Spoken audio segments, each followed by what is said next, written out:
Yo, yo, yo, yo, yo, what's up, everybody? Rojo Cova here, back again with another live stream. This time today, we are going to have a special guest. Um, we're going to be looking at his comics. We are going to be talking about his comics, and we're also going to be drawing. Um, Before we get the guest in here, let me drop some of these links real quick, guys. Um,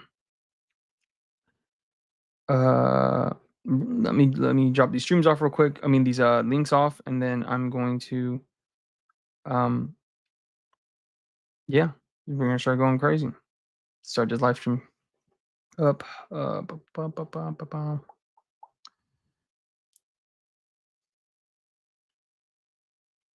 Sorry about that. How's everybody doing tonight? How's everybody doing tonight? Yo, what's up, Dale?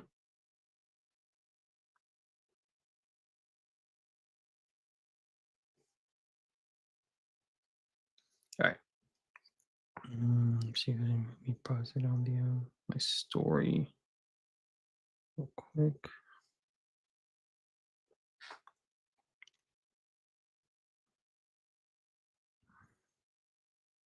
All right.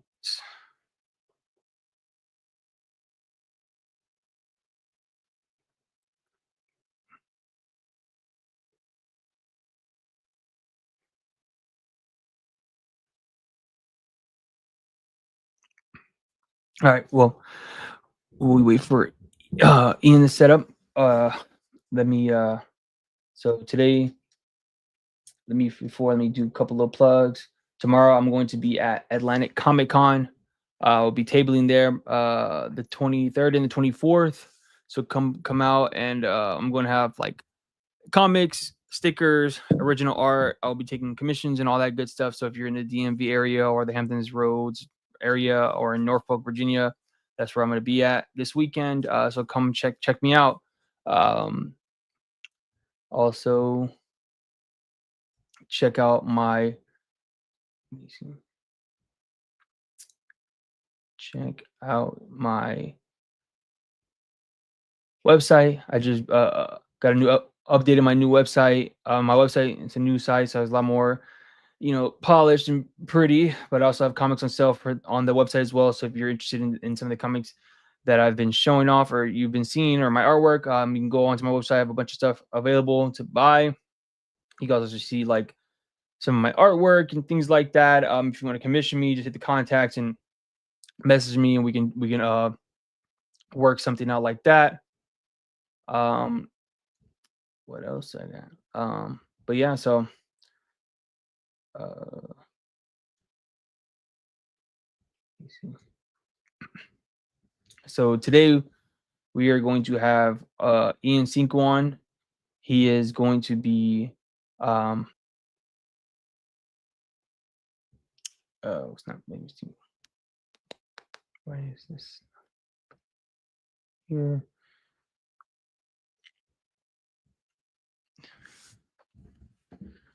I got the new angle. I'm trying to work on these streams, man, and get these angles right and stuff like that. So I've been trying to mess with my camera a little bit to get that right. But we're gonna be looking at this comic, Neon Spring. This is a dope comic. Really, kind of reminds me of like a what's that movie? Blade Runner esque style. Really great artwork and things like that. If you don't know Ian, he's done a lot of great stuff, a lot of great artwork. He's just a fantastic artist. He's also did the cover for this dope comic anthology book we did with the K fam. But yeah, so let's bring him in. See if this works. That. Yo. Hey, what's up, man? Yo, what's up, man? How you doing? I'm good. How you doing, Cova? I'm good right now. Everything looks good. Everything's working on my end. So nice. All right, perfect. So, what you got going on today, man? You do anything spectacular? I finished inking a commission, Mm-hmm. Like a pretty ambitious one, so that feels good. Awesome. And immediately after that, I prepped a little something to draw tonight. Sweet. Yeah, I'm gonna just probably knock out some pages from AWOL. Nice. For my drawings. I was planning on prepping something just for the stream, but then I didn't really get time to get anything. So I was like, let me just knock out some pages. But Dude, yeah, so you're cranking, man. yeah, I'm doing. I mean, I'm moving. I'm trying to get trying to get it done Yeah. for sure. Cova doesn't sit around and talk, man. He just does it. All right, so I'm gonna pull up the digital file for Neon Spring so we can start getting into that. Cool.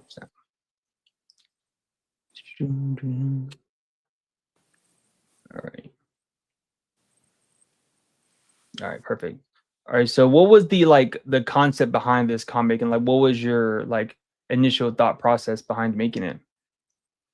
It was like a flash of inspiration one night, where like, you know, I always loved comics, but I didn't know I was going to be making comics at that moment. I just kind of like had a bunch of ideas pop into my head while joking around about driverless cars. Like I was just like high and drunk with some friends and messing around. Yeah. So it was like definitely like I made a joke, and then but I also had like just a rush of images flow through my brain, which doesn't always happen. And I got really obsessed with it. I couldn't stop thinking about it. And you know, during the pandemic, I finally made it. But yeah, the original idea was just the concept of this driverless car that would like, I don't know, just like the helplessness of what it means to be like a human in the face of like really omnipotent technology is sort of where the idea came from, I think.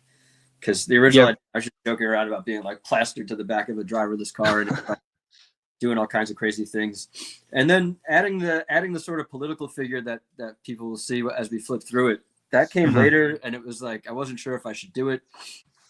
I'm still not sure if I'm going to leave him in future issues, but really, I just kind of got obsessed with the idea of like this car that drives around and lobotomizes people, takes their brain out, and puts a mechanical brain in, and like when I made this issue, I didn't really know what the bigger world was. I was making it up as I was doing it, but now I've written a ton more, so now I know much more about how the car fits into the world. Yeah, that's dope. That's dope.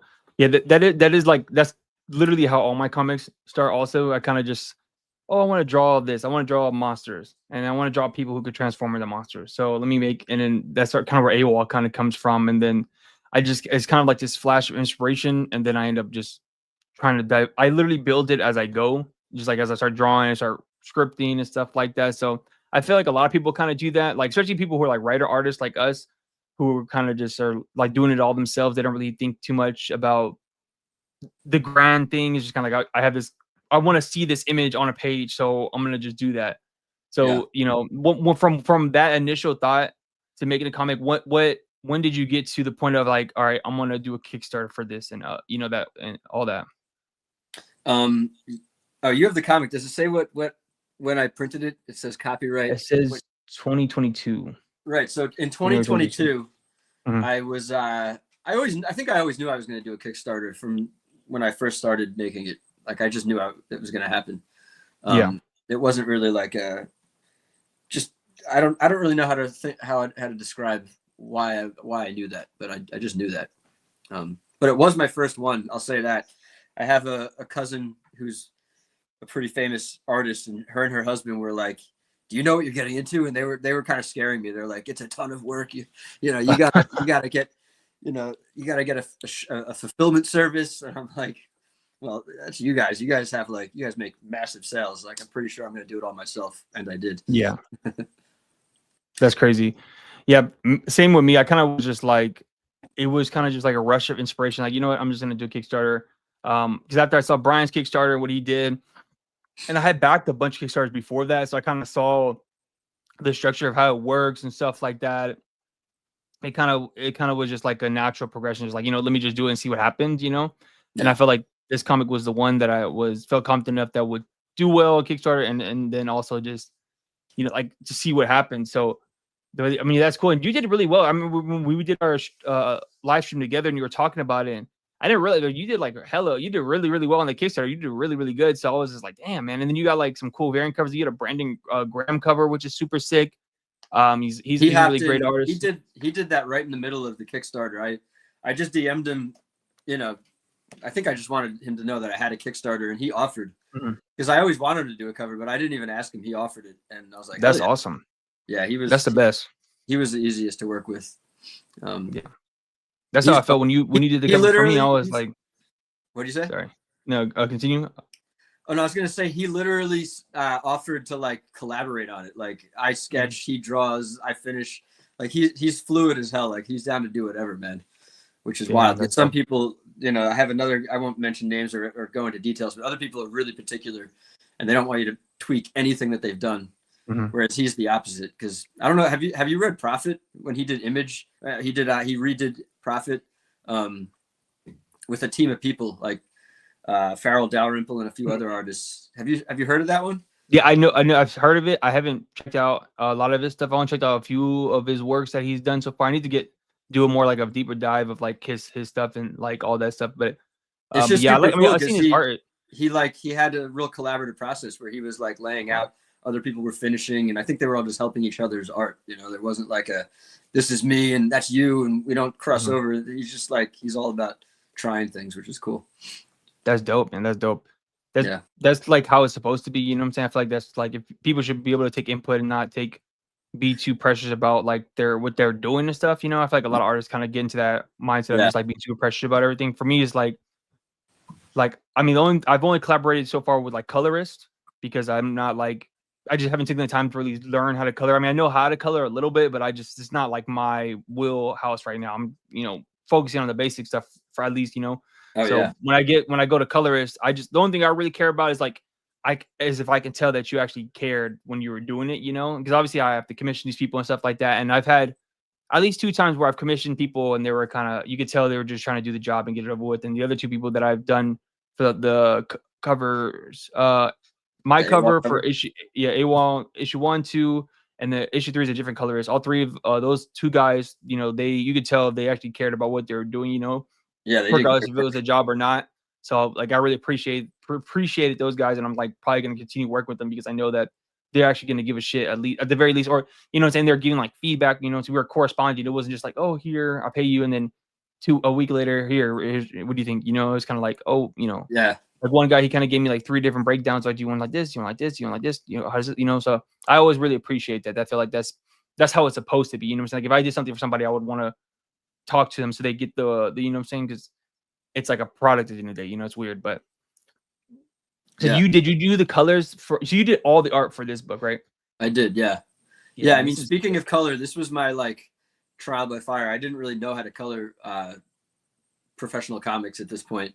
When I was doing that first page, and this spread right here, I had a moment where I was like, all right, I have to stop. I can't keep coloring the way I'm coloring. I had to stop. I found, I think, Kurt with Colors, or Colors with Kurt or something like that. Yeah, I've seen his channel. You know what I'm talking about? Yeah, he has a bunch of really good tutorials, and I learned how to flat, which was like the primary thing. I learned a bunch of other things from him too, but primarily flatting, because I was literally just going in and coloring in the lines, which was insane. Oh, damn. Especially with this spread that we're looking at right now. It was like 3 days had gone by and it was off, and I was just like hitting my head against the wall, and I was and then it occurred to me, like, if you do a flat, you can highlight areas, you can select areas, you can do things much quicker. So I totally like stopped. I was like, if I'm going to color this whole comic and future comics, I got to learn the right way. So I did. I went back, started flatting, and it made a huge difference. I was able to color much quicker.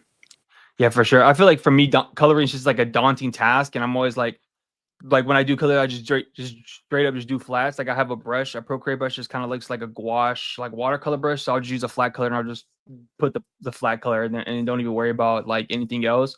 I mean, sometimes I'll do a little bit of cell shading here and there, but it's not like I said, I haven't really took my time to really like study, the complementary colors and tertiary colors and, and all that, how make it work, so when I do color some of myself, I always feel like this is like, I'm either like, it just doesn't feel right to me because it's kind of muddy, at least in my mind, but this, I mean, this thing looks crazy, man. Like I love the perspective. I love how you portrayed the motion in the wheels with the light itself.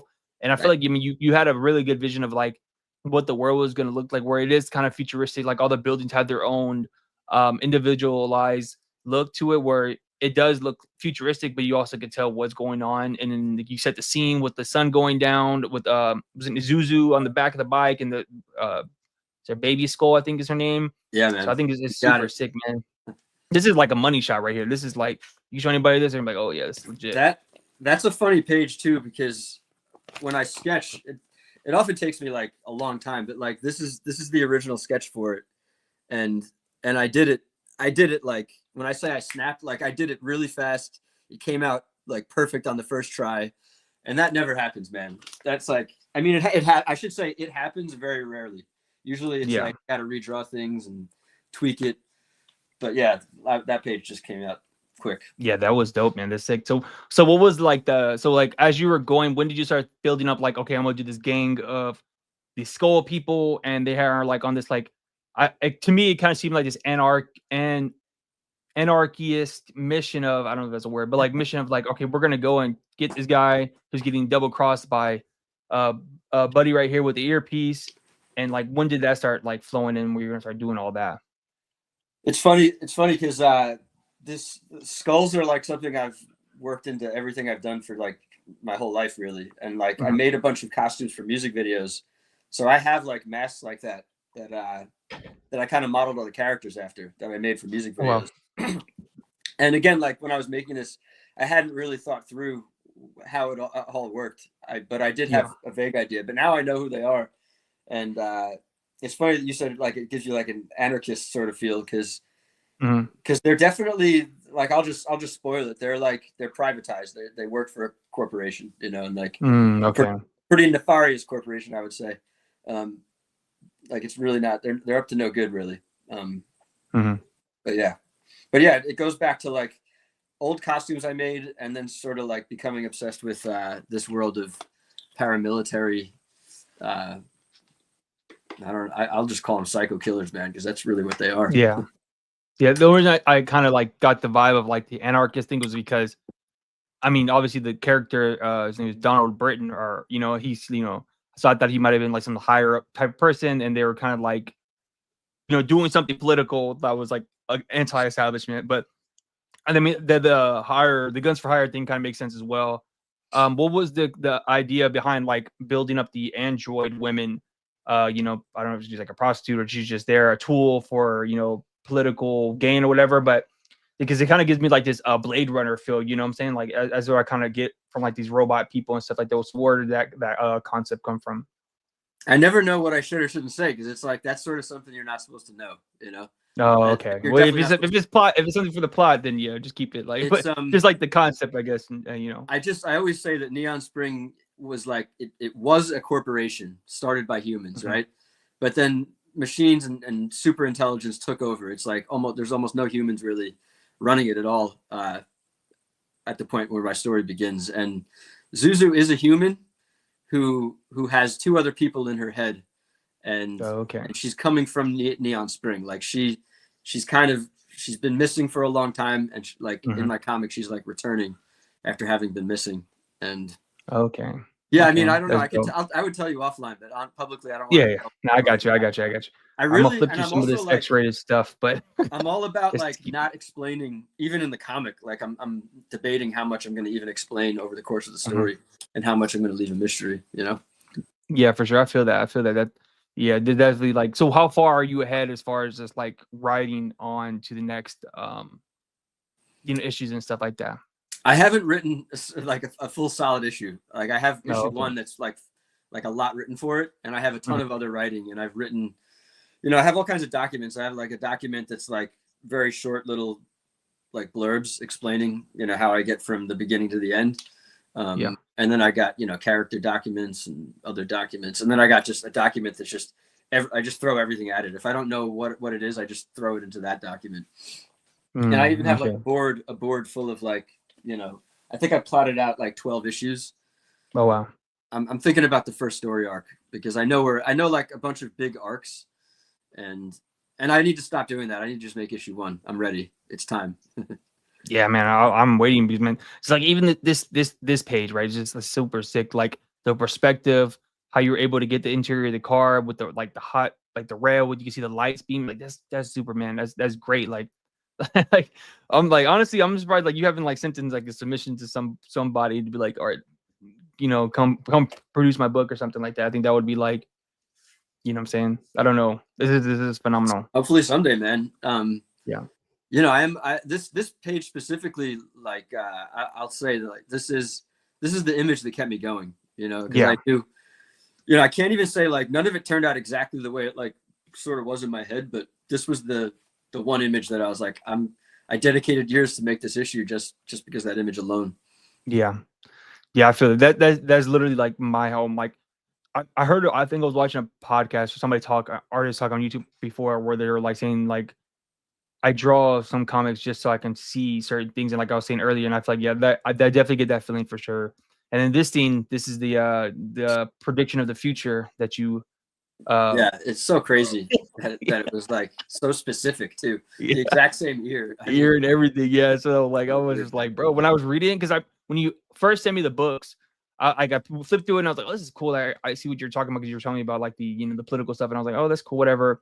And then when you showed me that, when I saw that, like I reread it a couple of days after we booked the interview, like fully read it, and I was like, wait a minute, bro, what year did this come out? You know? And then I was like, dude, this is like 3 years before this even was thought about. So I thought it's interesting how you kind of like, you know, so you kind of, I wouldn't say you manifested, but it was like just a really interesting coincidence that like the ear, you know what I'm saying, the character looks like, Donald Trump and all that stuff. So I was like, damn, that's wild. I was just about to say it's eerie, not even trying to make a pun, but yeah, it's Yeah. eerie, man. Yeah. I love this, like how you show like the background, and it just shows the motion of just like how fast is this car going, the color, you know what I'm saying? So I think that's really dope. Are you able to zoom in at all? I think so. Let me see. You can. You are. Okay, so it shows it on, let me see if it shows it on the screen. Can you just go back 1 or 2 pages? I'm not sure. You can. Oh yeah, I could have been zoomed in. Fuck, that's fucked up. What page? One more. All right, yeah. So the bottom left frame on that spread. Can you zoom in on that? Which one? The ear or the brain? The bottom left, where he's the. Oh yeah. So like, I'm pointing this out just because I had like a hero tell me that like I should hire a colorist, which I agree with on many levels. But I also don't think there's any colorist that I ever could have hired that would have done this, like figured out how to color this panel, you know, like the way the city is in the background, like the way I did that. Yeah. Like, I literally like took samples from other pages and like distorted it and angled it so it looks like that.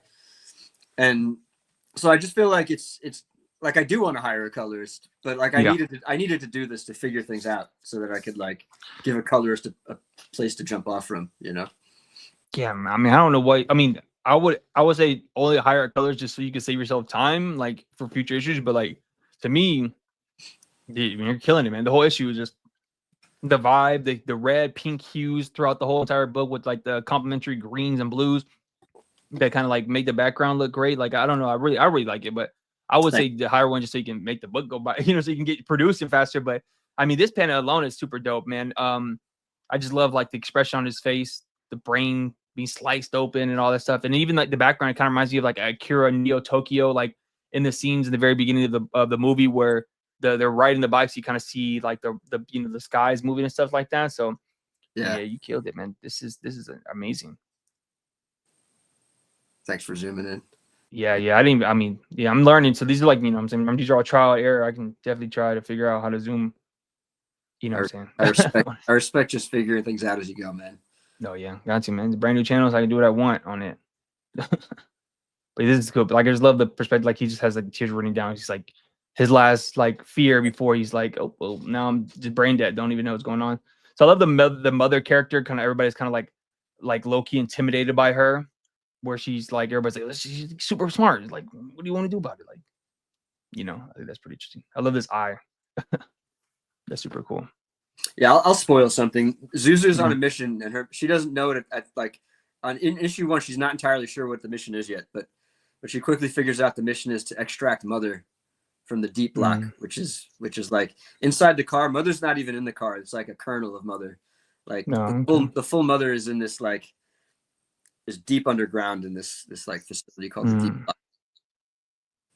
Dang. So are you like a fan of like like Neo, like those type of movies, like I said, like Blade Runner, or like like those type of movies that kind of, because that's where I literally get that influence from here, like which is like the robot people, the neo futuristic cityscapes and stuff like that, you know. I love it, man. I mean, I'm like a super open-minded person. Like I'm kind of into everything. Like I'll even watch bad kids animation, like just to keep a finger on the pulse a little bit. But like I tend to like adult stuff, but I like movies of all kinds. I like comics of all kinds.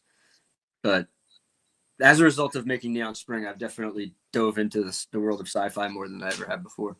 Yeah, for sure. I feel that. I like the this effect how you were able to get like the flashing cameras. I think that's really dope.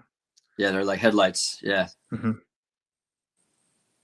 Yeah, this is great, man. This is really great, man. You should definitely be working professional. This page right here, this page blew me away when I first saw it.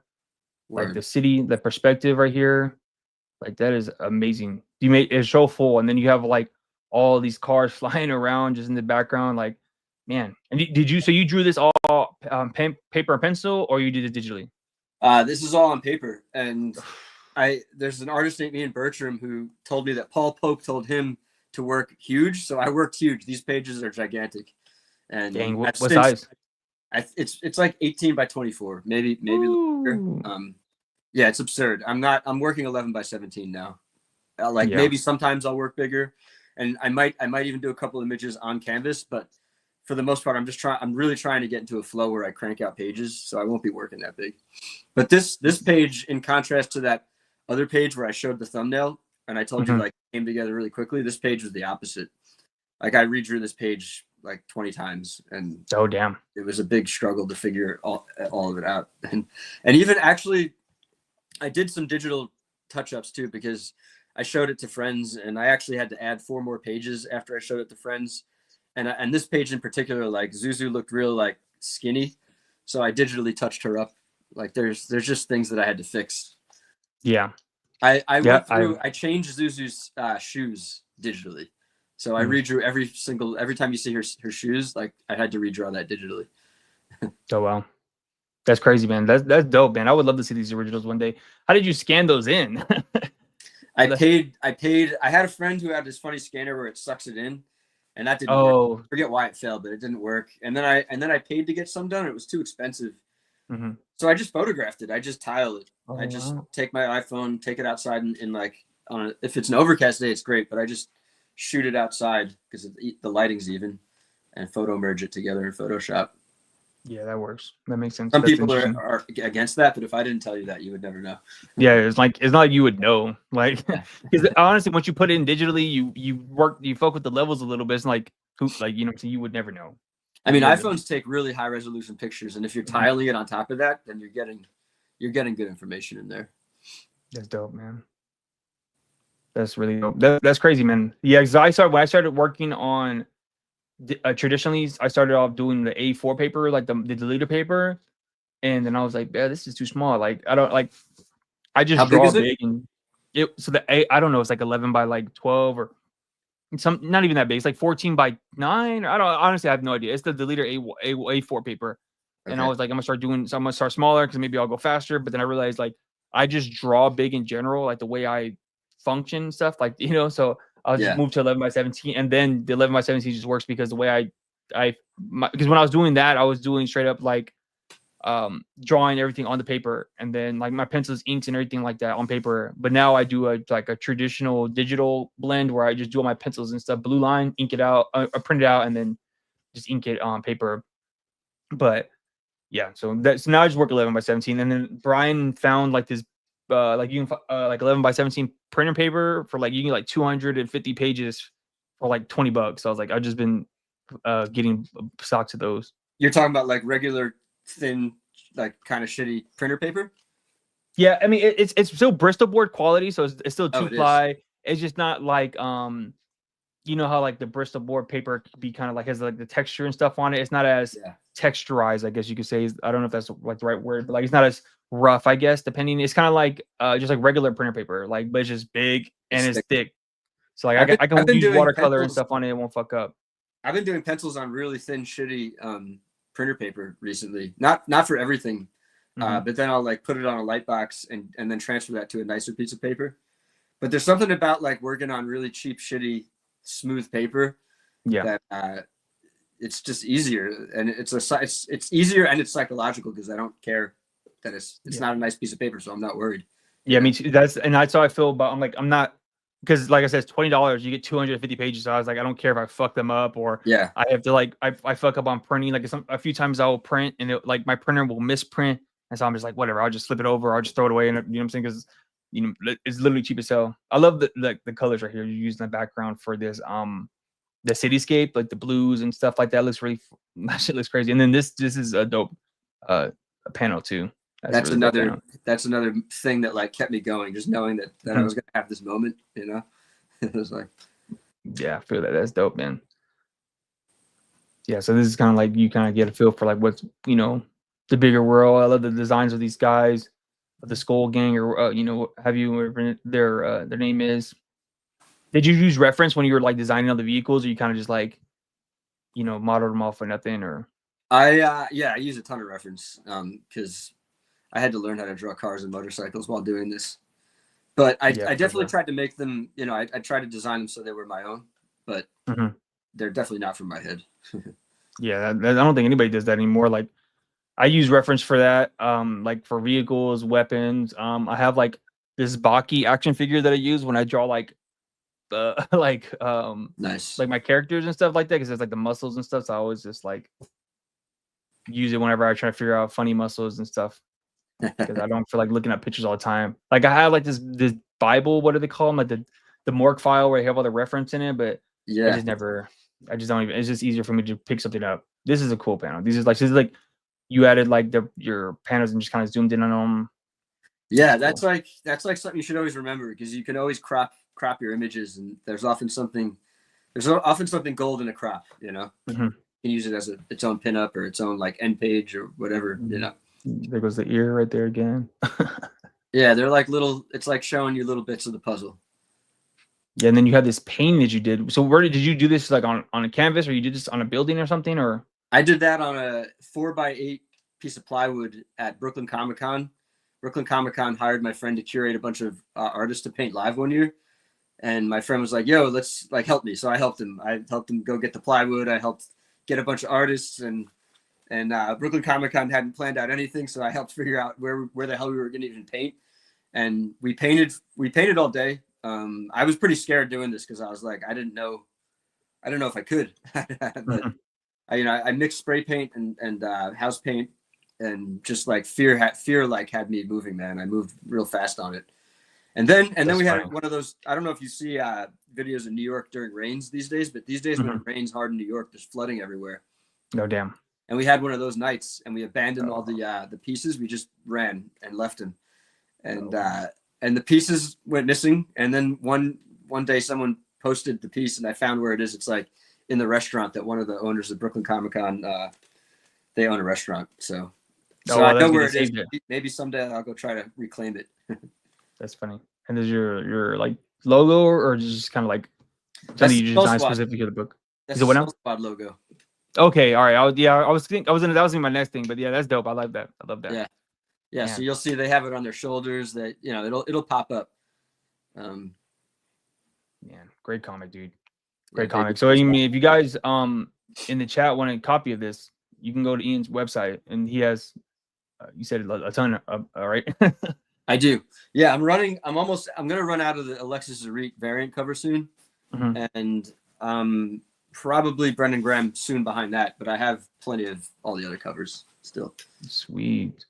Yeah. All right, so I'm gonna switch cameras to. Uh-oh.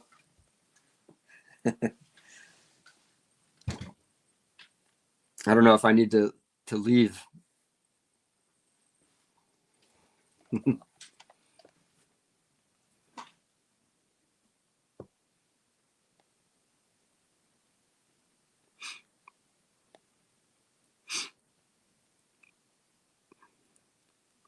I don't know if I'm live anymore.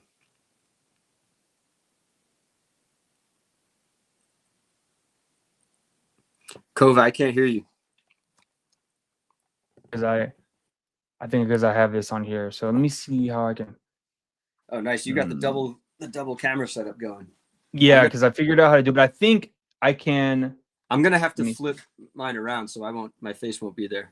But all right, yeah, it's all good. Let me see. I can switch the cameras, I think, on here. Sorry guys if this stream is a little ghetto. We're learning. Yeah, we're learning as we go. I think I can. There we go. Boom. Can you still hear me? Yeah, I can hear you. All right, perfect. Because I just switched it now. All right. Word. Boom. You start using OBS. Yeah, OBS. I tried to use OBS, Huncho, but it makes my computer go slow. So because I have a MacBook Air, I didn't when I bought it when I was going to school. I didn't think about I was gonna be streaming. So eventually I'll buy a bigger what's it called? But so this is what's gonna work for now. So I figure let me see if I can customize this so we can have a bigger. There you go. I think that should work perfect. Nice. Yeah. But yeah, if you guys want to get Ian's comic, go to his website, go to his Instagram, and then you can purchase copies from there. If you back the Kickstarter, you're gonna get a copy of that of the comic also. So you guys are getting lucky with this beautiful Sid comic. He also did the cover for this comic, Odd Jobbers. Just beautiful Hellboy comic. He did a bunch of pinups in here as well. This is my pinup. I think this is available if you look up Dev Ill on Instagram. He has some copies. I gotta get some more copies. So this is my last one. I had this for my last convention, and I sold out pretty quick. This comic is the reason why I wanted to do like a start doing more like graphic novels, because I think people are more drawn to like thicker books. Yeah, for sure, man. So I need to put some of these up in my shop. Yeah, me too. Like, and it's just worth. Here we go. Ian did these 2 pinups in that book. You got to send these to Mike Mignola, man. But bro, let me get on a 6th issue run. The Odd Jobbers book really does sell, man, and it's obvious that people love Hellboy. You know, it's just what it is. No, yeah, for sure. Hellboy is like, yeah, Hellboy's dope. It's a good book. It's a cool book. I just like the quality of it.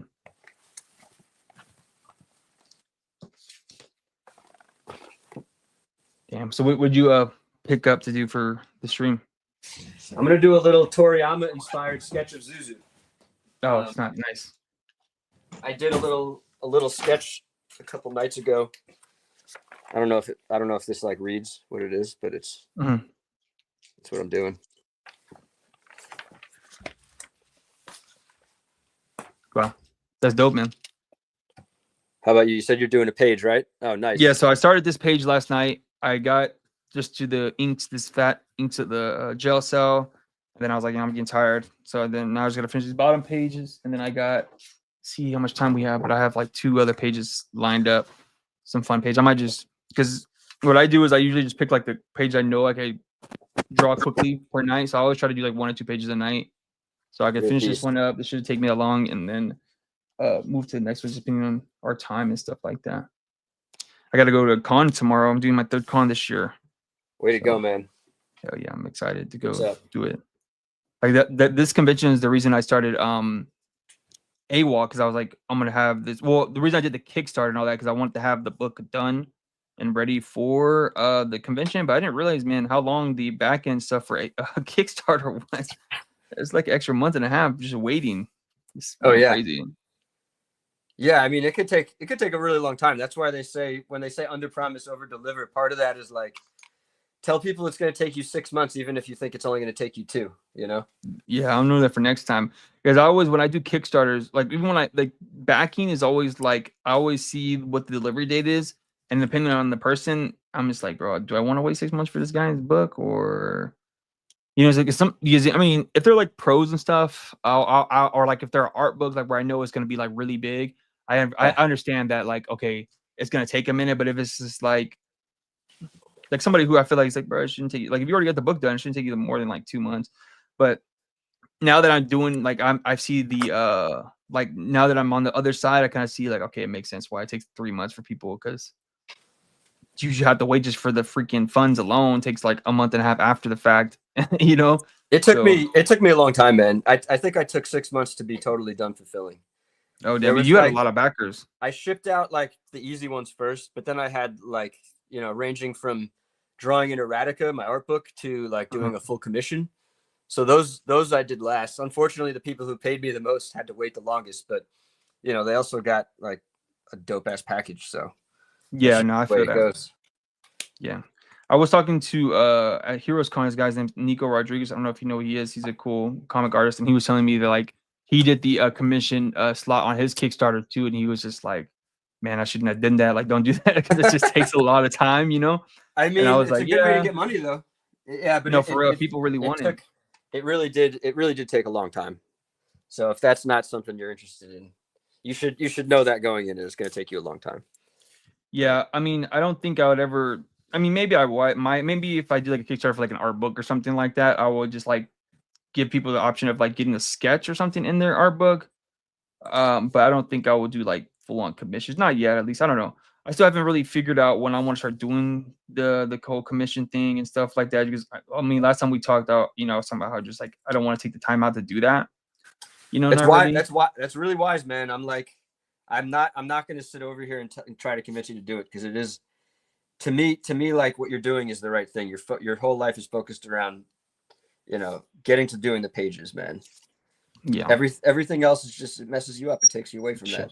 That was loud as fuck. Yeah, I mean, because really my extra time, like creative time, goes to doing the YouTube stuff. And it even starting the second channel was just like sometimes still trying to figure out, okay, like I'm gonna start scheduling people out and trying to figure out, you know, how this is gonna work. And I dropped the first video on this channel where I was like, okay, I'm gonna try to do weekly streams, and if I have a guest or not, I'm gonna try to have just go on live and just either talk about something going on or show off some comics that I got. Or I really want to do stuff like this because this guarantees, like, even if nobody shows up like in the chat, I still have somebody to talk to, because that's another thing that kind of defers me from like doing live streams, because I'm just like, I don't want to sit here and talk to myself, you know? Like when I have people in the chat, it's way more easier to kind of get through the stream, you know? So I saw like I already have the next week I have a person coming on, and then just I'm not gonna try to event too far in advance. I'll probably just do like 2 weeks in advance for everybody. So like I have you this week, I have somebody next week, and then after next week's stream, I'm gonna try to like book more people out until, you know. So that's kind of like, you know, so it makes it easier for me. So I don't want to book out 4 weeks in advance and then something, you know, happens and you don't even know, like, you know, I don't want to like fuck people over. They're especially like, you know, if they're expecting to like promote something or anything like that, you know? Yeah. I mean, you don't know anybody anything, so you'll be good no matter what you do, man. Yeah, for sure. But yeah, I I don't mean, know. I'm definitely curious to see how you do it and what you do, because I think I told you when we were talking last time, I really need to. It's not going to be my focus this year, but I do want to get to a place where I can like streamline my process even more, because I can't be spending, more than half a day on getting an episode out, and sometimes I'm spending. I used to spend 2 days to get an episode out. What I used to do with the show was crazy, but yeah, I just want to get to a point where like everything, because I'm not using StreamYard. I'm doing a real inefficient, like I'm actually using Premiere to get my episodes up. And like, I just want it to kind of be a streamlined process, man. Yeah, for sure. Yeah. I mean, yeah, it took me a minute to like, even with like my videos, to like streamline everything. And then like when I upgrade my equipment, I would have to like figure out how to use it and stuff. Like I just updated my mic to this Shure mic, because I was like, I've been wanting them. I was like, I want to get a better quality mic, even though like I feel like people won't really notice the difference because they're not like super, like when people watch videos, they're not like super listening like that. You know what I'm saying? As long as it sounds clear and sounds good. But for me, since like I've been doing this for a while and I'm kind of became like this audiophile low key, like I've like been super what's it called? Like hyper focused on like audio quality, mixing and mastering my audio, especially for like my edited videos. I always want to like, you know, I was like, I need to get a better mic. I want to get a better mic. But it's funny. So the mic that I had before, the mic that I had before, when I first got it, I didn't realize I had to like plug in headphones, like a feedback thing for it to like pick up, because that's just how it works. You got to plug it into the computer and put the headphones in. And most mics are like that, unless you're using the XLR, like the big chunky fat cord in the back. Oh yeah. Because that's all I was using USB, so I had to plug the headphones in. But I didn't know that, so I would record with the mic in my hand, but it wasn't picking up the microphone. It was picking up the mic on the computer. So I forgot how I figured that out. I think I figured it out because one video I did, I recorded some stuff off like camera. So I connected straight to the computer and I was recording, and I was like, why does the audio sound different on when I recording my face compared to And I was like, oh my God, I wasn't using the microphone this whole time. What the fuck? I was wondering why I was sounding like that. I was like, this microphone. I was like, man, this microphone must be fucked up. But I was like, nah, it's my dumb ass didn't look at actually how to learn how to use it. And then people and then don't I just started. understand how much goes into this, man. A lot goes into doing everything. No, that's for real. That's for real. Like I really I want to get to the point on my YouTube channel where I can hire editors and stuff. I still don't make enough money yet off of the main channel to do that, but that's kind of like the main goal, like to be able to just because right now all the like the money, the little like money that I make is kind of just goes to funding like just like my creative stuff. You know what I'm saying? It's like side hustle like money, which is perfect because I'm not like wasting money like buying comics. Is like I'm making money off of talking about comics, and I can just go buy as many comics or manga or Dude, art equipment. That's so awesome that you're at that level, that you're even making any money. How much? I'm young. I mean, you I'm don't super tell me exactly surprised. how much, like, because I know the conversion isn't that great, but it's like, Nah. yeah, it's not. You're like, it's not that great. I mean, so like I honestly I'm still figuring it out because I haven't been monetized for that long, so it's been like 6 months or so. So it's kind of like I'm starting to figure out, okay, well, this amount of views equates to this amount of money, and then now I figured out, well, if I make a video, my video is longer, it makes more money with less views, so Oh, like really? I figured out, okay, well, if I do, because I'm this is kind of like my guess. I don't know if this is true or not. I haven't. Because they tell you about what is called RPMs, like rate per minute or something like that. Um, and I think it's like every 5 minutes, every extra 5 minutes on your videos gets you a certain extra amount of dollar price. I mean, I'm not 100% sure. So it's like, imagine like, so if I did like a video, say like for example, I'll be transparent. I don't care. My Invincible video I did, it has almost 500,000 views. The amount of money I made on that video compared to the money I made on like my Black Superhero Paradox video is night and day. And the Black Superhero Paradox video um only has maybe 200K views. You know what I'm saying? Like half of that, but it probably has like 3 times the amount of money that I made off that video than I did on the Invincible video. So I was like, damn, I need to start just make, what I'm saying? And I don't want to like force it, like, but like I try to make topics where I could be more heady and like more detailed and thought. Like I don't want to be, because there's a thing where people they'll like drag on the videos on YouTube just because they know like the longer videos, the more AdSense you'll get. So I try to like make more in-depth topics now to make it make sense, I never knew this, man. You're teaching me right now.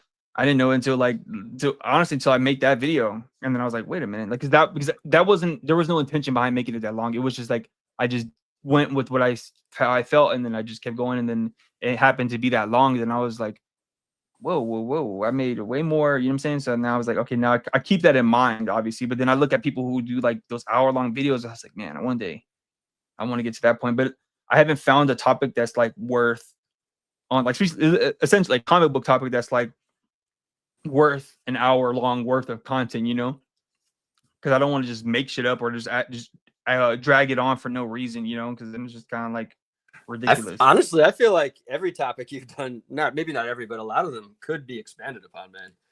I mean, yeah, the black and white superhero paradox thing is such an immense topic that could be its own channel. I feel like there are people who but that's not, I feel like that's not who you are though. You're like not trying to necessarily, you're compiling information to back interesting ideas that you're things that you want to explore.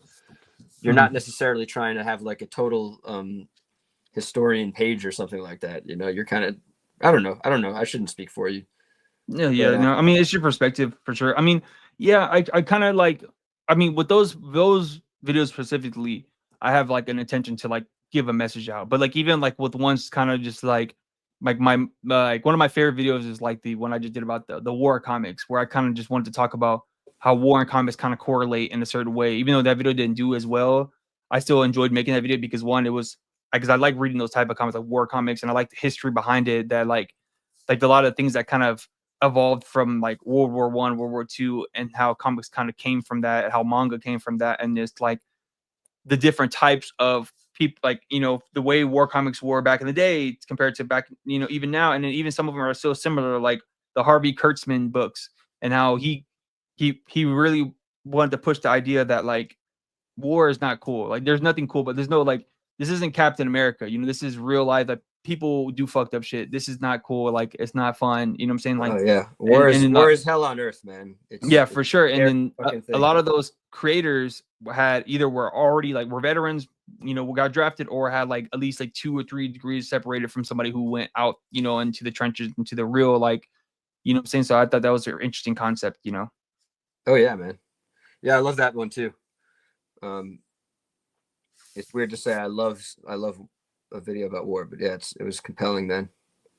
Yeah, war is an interesting like thing because it's just like it's so layered and deep and just like there's just like a lot that goes into those, especially back in the day. I mean, nowadays I don't think we'll ever like if you know, every time something happens, everybody's like, oh, we're supposed to be World War II, World War II, or World War III, whatever. I was like, I don't.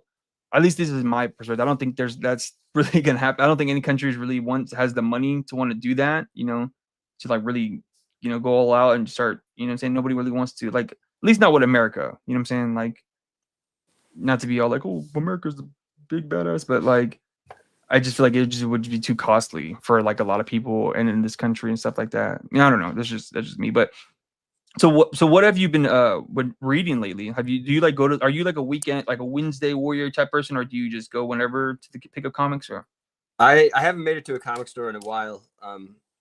But I read almost everything except for one book on the KFAM summer reading list. I've actually been reading all of Sean Gordon Murphy's Batmans, The White Knights. Mm-hmm. That dude's such a phenomenal artist. I'm really trying to like learn from him on like so many levels, but really just the level that he's figured out how to like pump out a page a day and at the same time make his own stories happen, you know.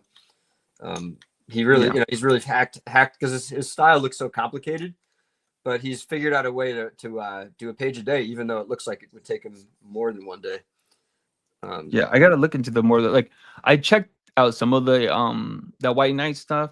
I'm not like a super big fan of Sean's work. If I'm gonna be honest, like but I've watched a couple of his interviews where he's like talked about, and he's a very good like mindset of just like the things he talks about and like the business of comics and stuff like that. I watched a lot of his interviews talking about that type of stuff. He seems like a really, you know, cool guy and stuff, very smart. And he's definitely like a freaking superstar. Like, I follow him on Instagram, and I saw one post he was posting like, "All right, I'm doing commissions, $10,000 a commission," and then he like sold out. I was like, "Oh my god, bro! Like, Jesus Christ!" He's at that level, man. Good. Yeah, I mean, freaking, you do a Batman, anything Batman, you're like really like popping off a Batman title, you're set. Honestly, either if you're like really popping off a Batman or or Spider-Man, if you do like a great job on one of those runs, like you're set. You know?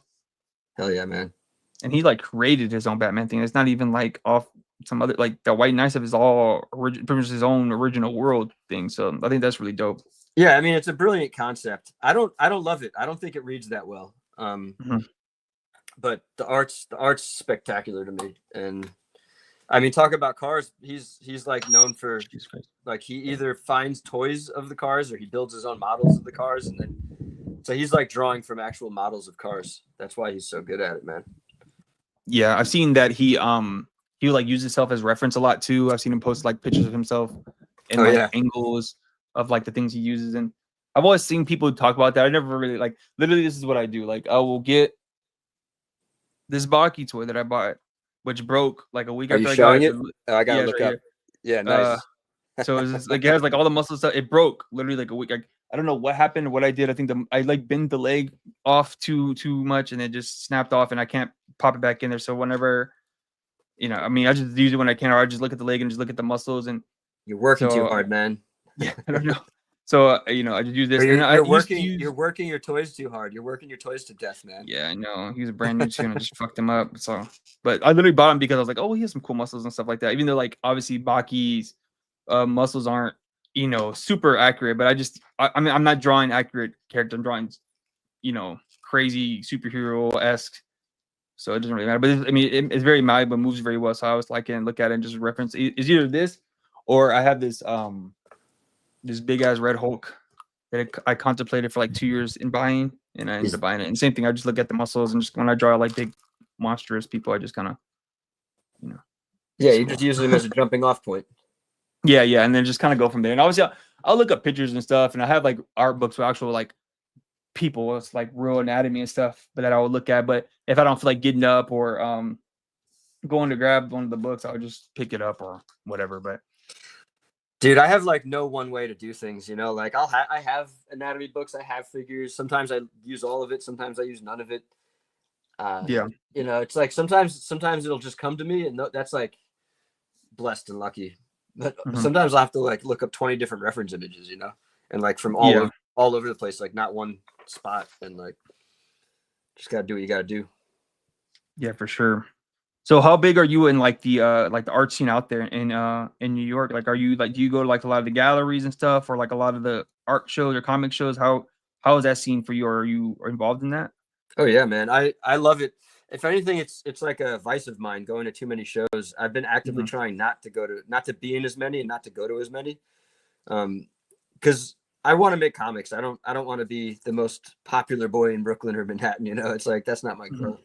Um and you know, drinking becomes a problem too. It's just like it's all partying, and I love it. It's just it's diminishing returns though, man. It's not something that like really pays. At the end of the day, like I'm paying to be in the shows. Sometimes I sell, sometimes I don't. And yeah, I'm just trying to transfer my attention and all my time into making comics instead of all these other things I've been doing for so long. But Yeah, I feel that. I it's feel that. like it's addictive on so many levels. Like it's awesome. I love going out to shows, and like it's like a family of artists. We all see each other and we all love hanging out. So I'm Yeah. not abandoning it. I'm just trying to spend more time in the studio, man. Hmm. Yeah, I feel that. I feel you for sure. Yeah, I kind of try to like plan out the shows. Like this show I planned it out like 2 months ago because I knew like because I went last year and I really enjoyed it. I had a good time, so I was like, I'm gonna try to table this next year because it's big enough to where it's like I feel like, and it's a comic book show, so I know I should be able to sell some stuff there because it's actually more comic book related. Because the other two shows I did, one was it was a comic show, but it was smaller. It was at like this bar. It was cool. I had a good time. A lot of it wasn't like the comics there were more like zine people, like different types of comics that were more alt type comics. So it wasn't like superhero orientated or anything like that, which is not a problem because I really like some of the stuff. Like I got some really cool comics from there. There's Yeah. also just people who are like knick-knacky and craftsman type people who are like selling like I don't know, like little like knick-knacky cat toys and it's little craft stuff. So and then the one before that, my first show I did was a trading card um table show, and they just had some comic book artists or comic book people vendors there.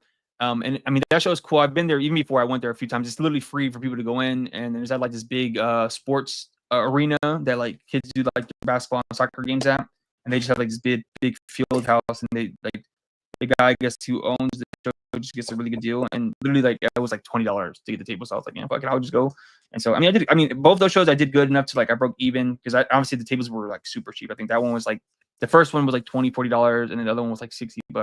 This one's I spent some like actual money on it, so I'm like hopefully I can get my money back, but we'll see. Yeah, shows are funny, man. And actually, comic shows, I tend to make less money at comic shows than other shows. Like, I've been a part of a super wide range of like vending events, and the Mhm. one I used to make the most at was it was Bushwick Open Studios. My friends and I had control of this building in the heart of Bushwick, and it was Mhm. crazy, man. Like the attendance was off the charts. Like we would have so many people roll through, and I would consistently make $3,000 no matter what. And it was the first time in my Wow. life where I sold an original piece of art for $3,000 too. Um, so it was like, you know, events like that you can make a ton of money, but at Comic Cons you don't really make that much because it's oversaturated. You know, you're only selling like comics don't. You know, like I sell my main cover for $5, my variants for $10. So even if I sell a ton of copies, it's not like a lot of money at the end of the day. And Yeah. that's not really why but that's not why I go to the conventions, man. I get extreme value from the conventions that has less to do with money and more to do with like human connections, man. Like really meeting people who are like awesome and helping me in many different ways, and you know I try to help when I can too.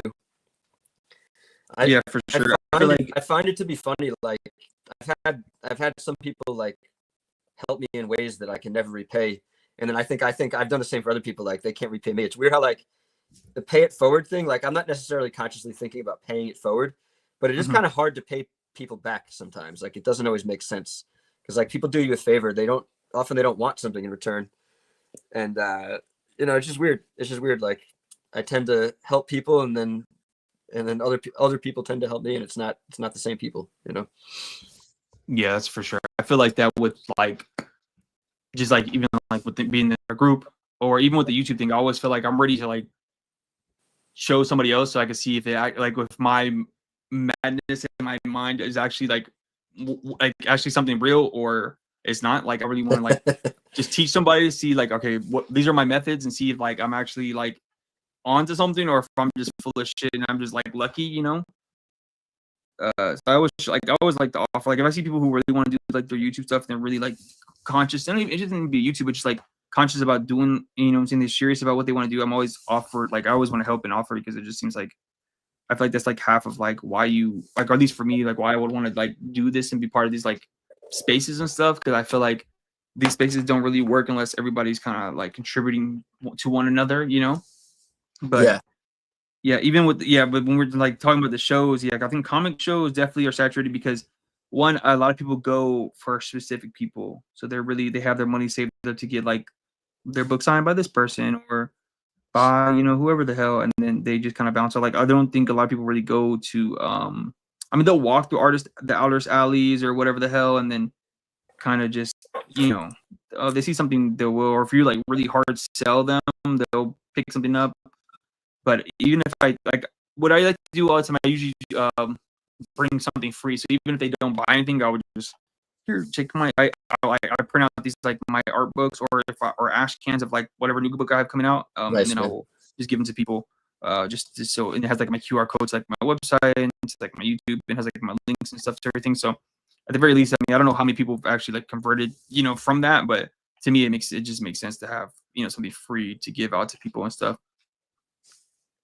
Yeah, I'm trying to be a little more cautious with how many free comics I give out, but I think I might have told you I went to San Diego Comic-Con, and once I was done making my rounds, like meeting all my heroes and talking to them, I was like the last day I was like, fuck, I got so many copies of the comic that I don't want to take home with me. And so I literally stood by Image Comics booth and gave it out to every single person who was buying something from Image Comics. And I haven't seen any return on that. I have no idea if any of those people care or, read it or threw it away. But, to me, Image Comics is like one of those publishers I would love to get published by. So I was like, let me appeal to their audience. Maybe that'll help. Yeah, for sure. I mean, I don't give out my comics. I literally just, because I'm able to, I have access to like a printer at my job. So I just like literally just print out bunch of these like little zine style mini comics, and I just give them, because it's like, I'm not spending money. Fucking, I mean, because your Kickstarter, you did, what I'm saying, there's all those comics are paid for, so it's not like you're losing any money. But oh no, yeah, I've made my money back, so I'm at a point now where I don't have to worry if I give a comic away. But but another lesson that I've heard it, but I really learned it, is like, if you give something away, people tend not to value it. It's like the people who come to the booth, you see their eyes sort of like wide open. Those are the people, and then they buy something from you. Those are the people who are really going to stick with you, But if you're just giving it away, odds are someone's not going to care. They might even forget. that's definitely true. Because they're like, oh yeah, cool, thanks, and then kind of just walk away. So that's definitely true. I mean, like I said, like I don't really care. Like I'll give you this book, here's just this file, like art book or whatever, and cool, whatever. So it doesn't really bother me too much that they keep it or not. But that's smart. Conventions are funny though. Conventions are funny. People are funny. Like, I mean, when I went to, so the first time with the Heroes Con, I was definitely I'm trying to get signatures. I want to do that, And then the second year, like this last one I went to, I was literally just trying to find all of my peoples and that's what's up, man. Check out their books and just being in. But I think that just comes because I'm an artist, so I like. Oh, you're evolving, man. You're evolving. Yeah. So next time I go, I'll probably just go straight there, or maybe I'll even table if I'm able to, just to kind of get a feel for being at a bigger convention. Yeah, Heroes is definitely on the list of conventions I want to go to. I'm not going to try too hard to get to every convention that I want to go to for the next few years, but like that one's at the top of the list just because of all. Have you been to like New York Comic Con or like I think Anime Con is this week, right? Anime it Con is, yeah. NYC? Yeah, I've been to New York Comic Con a bunch. Yeah, that's just like insane, man. There's no way to. Actually, you could have gotten a table post-pandemic. The first year they opened after the pandemic, I have a best friend who got in, but the next year they didn't let him in again because everybody came back again. Yeah. Wow. It's just talk about oversaturated. San Diego and New York Comic Con are the two most epic cons, and they're ludicrously packed. Yeah. I lived in San Diego for a couple years. I never got a chance to go. I was too busy. I was so fucking pissed.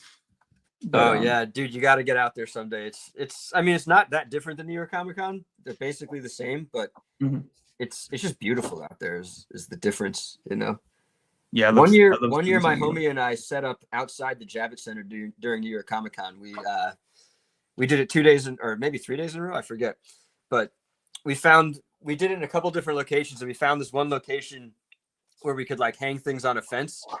And I made a really good amount of money. I had an IDW publisher walk by saying, "This is fucking awesome. Take my card." And like, I just like people respect it. I had a moment the night before where I was like, fuck, are we like undercutting the people inside who paid to be a part of this? But several of the people who I respect, like even like Jimmy Palmiotti, like he respects it. He's like, that's what I used to do when I was your age. He was like, I think I'm older than you think I am, but yeah, hell yeah, man. That's funny. Yeah. I mean, I think I heard Jim Afu talk about that. Like during San Diego Comic Con, they opened a bar down like the street, and they just fucking said, "Fuck you guys, we're just gonna do our own thing over here." And they kind of like they pissed him off because they like stole a ton of attention. It was like him and what's the guy's name? Scott. I'm gonna draw a blank, but I mean they got a ton of like big deal artists to walk across the street to a different venue. So yeah, of course SDCC was pissed off. Yeah, we have power, man. Together we have a lot of power. We have more power than we know. Yeah, we just ain't got no money, so that's why nobody wants to band together. Yeah. I think for me, I feel like every time I hear like Jim Afu like talk on like the Ink Pulp or like one of those, the podcasts, he's like, to me, he's kind of like the Forrest Gump of comics, where he's kind of like, oh, I was there, or I met this person, or I've been around. He kind of just reminds you of that guy. He's like been around the business and stuff. It's funny because he's a hustler, man. He is. His what's that fucking the X-Men comic he had? That was like the X-Men whatever the X-Force team book he did. Like that was that was like one of the first comics I ever got. Like ever. I just happened to see I think I got it from like the flea market, and it was like $1, and I saw it and I was like, oh, this is cool. Like this looks kind of interesting. And I've had it since then. And when I went to HeroesCon last year for the first time, I saw him and I got him to sign it, and I was like, damn, like that's crazy, because I didn't even know who he was. Like I just remember getting the book, and then when I started watching like Ink Pulp and like KFM, they were talking about it. I think they did the episode on it, and I was like, oh wait, I had that comic. Like what the hell?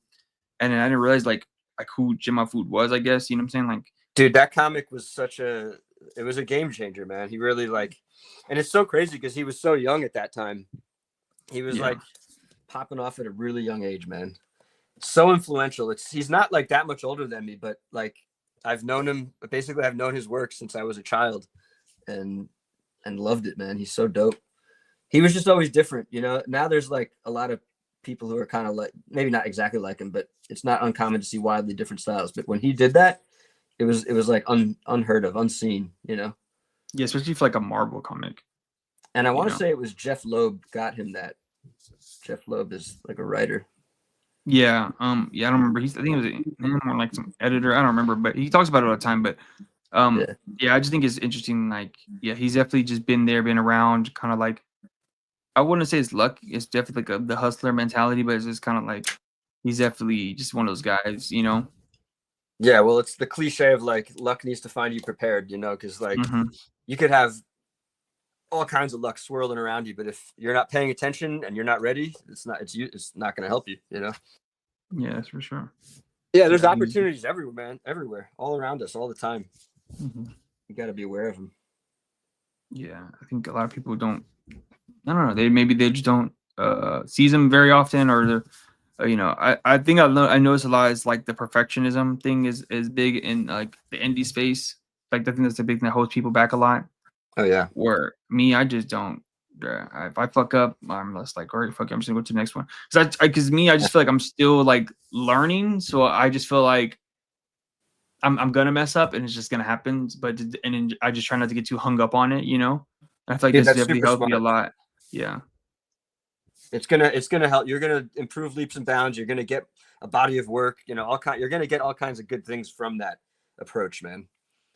Like I Yeah, I admire think it. it's definitely it's funny though because like looking like especially like for example AWOL when I'm doing these like I'm on issue 4 and I could tell just my art from issue 1 to now is so much different and Oh, I'm yeah. like taking more risk and not being too careful with like the perspectives and the forms and all that stuff that I'm using and I think that's crazy because like I already know like when I do the like when I do the collected edition, you're gonna it's like you can be like tell like oh he got comfortable by this issue, I mean and that's like the reason like a big reason why I wanted to do it because I wanted to be able to draw the same characters for an over amount of time and see how consistent I could be and not have to like overthink making new designs and get used to how his face looks or how what I'm saying. So because now I'm about almost maybe 100 pages in or not 100 but I would say like 70-ish pages in. So I feel like I gotta like I'm in like a flow state now. Like, okay, this is how his head looks. This is how his hair, his base form looks like. This is how I think the only thing I'm really just making up now is just like the monster designs and each issue is kind of like obviously they're different. So I kind of have to figure out those. But the thing about monsters is like you can kind of like be wonky, I guess, with the anatomy. And it doesn't really matter because it's not a human, Oh But yeah. maybe that's just me, like my compartmentalization. No, I think everything you're saying is accurate, man, and smart. Yeah, you're Yeah. setting yourself up to succeed, man. It's only gonna work out good for you. Hell yeah. I can't So I can't what wait to see the next issues, man. Oh man, I appreciate it. Yeah. What medium do you like outside of just like working in comics? What medium do you like to work with the most? Because I know you do like you spray paint, you do paintings and stuff like that. Which is so like we're like what do you like outside of doing comics? What other medium do you like and feel comfortable with? I do really like painting. Like painting Yeah. is, I think, where it's at. Like I'm gonna definitely attempt to paint covers for Neon Spring. If it Hmm. doesn't work, whatever, I can just do a different image, but like turn it into a pinup. But yeah, painting is like it's weird because the more in I go in on painting, it's like you can do anything. Like there's no such thing as messing up. You just keep painting.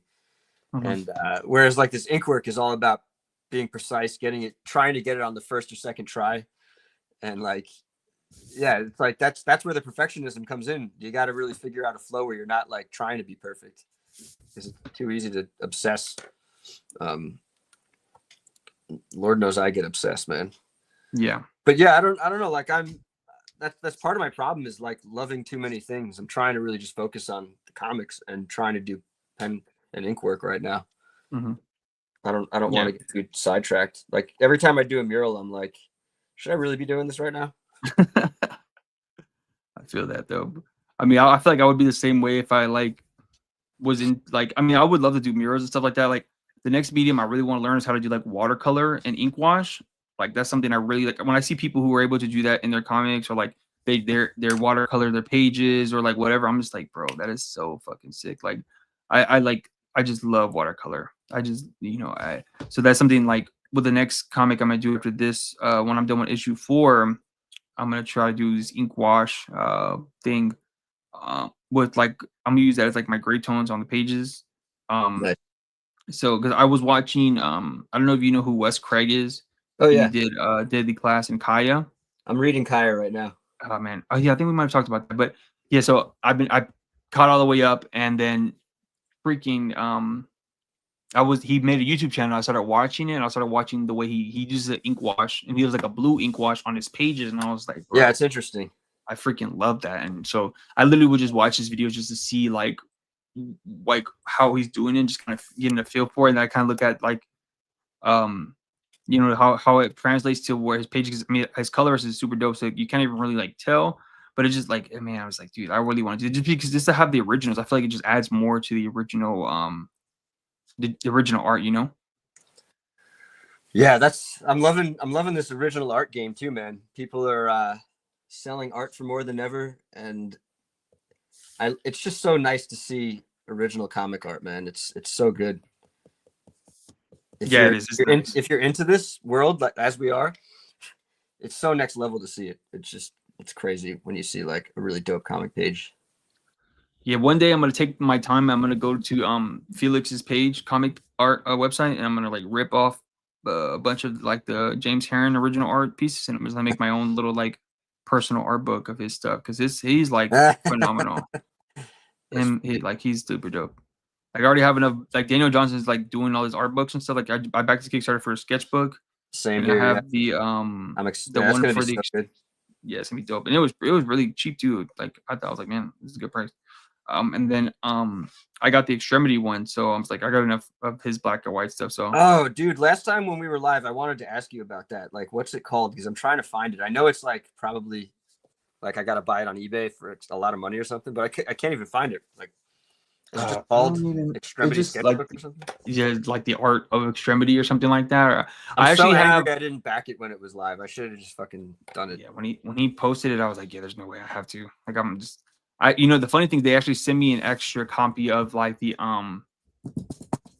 the complimentary art book for it, like the sketches he was doing before, like to prep for it.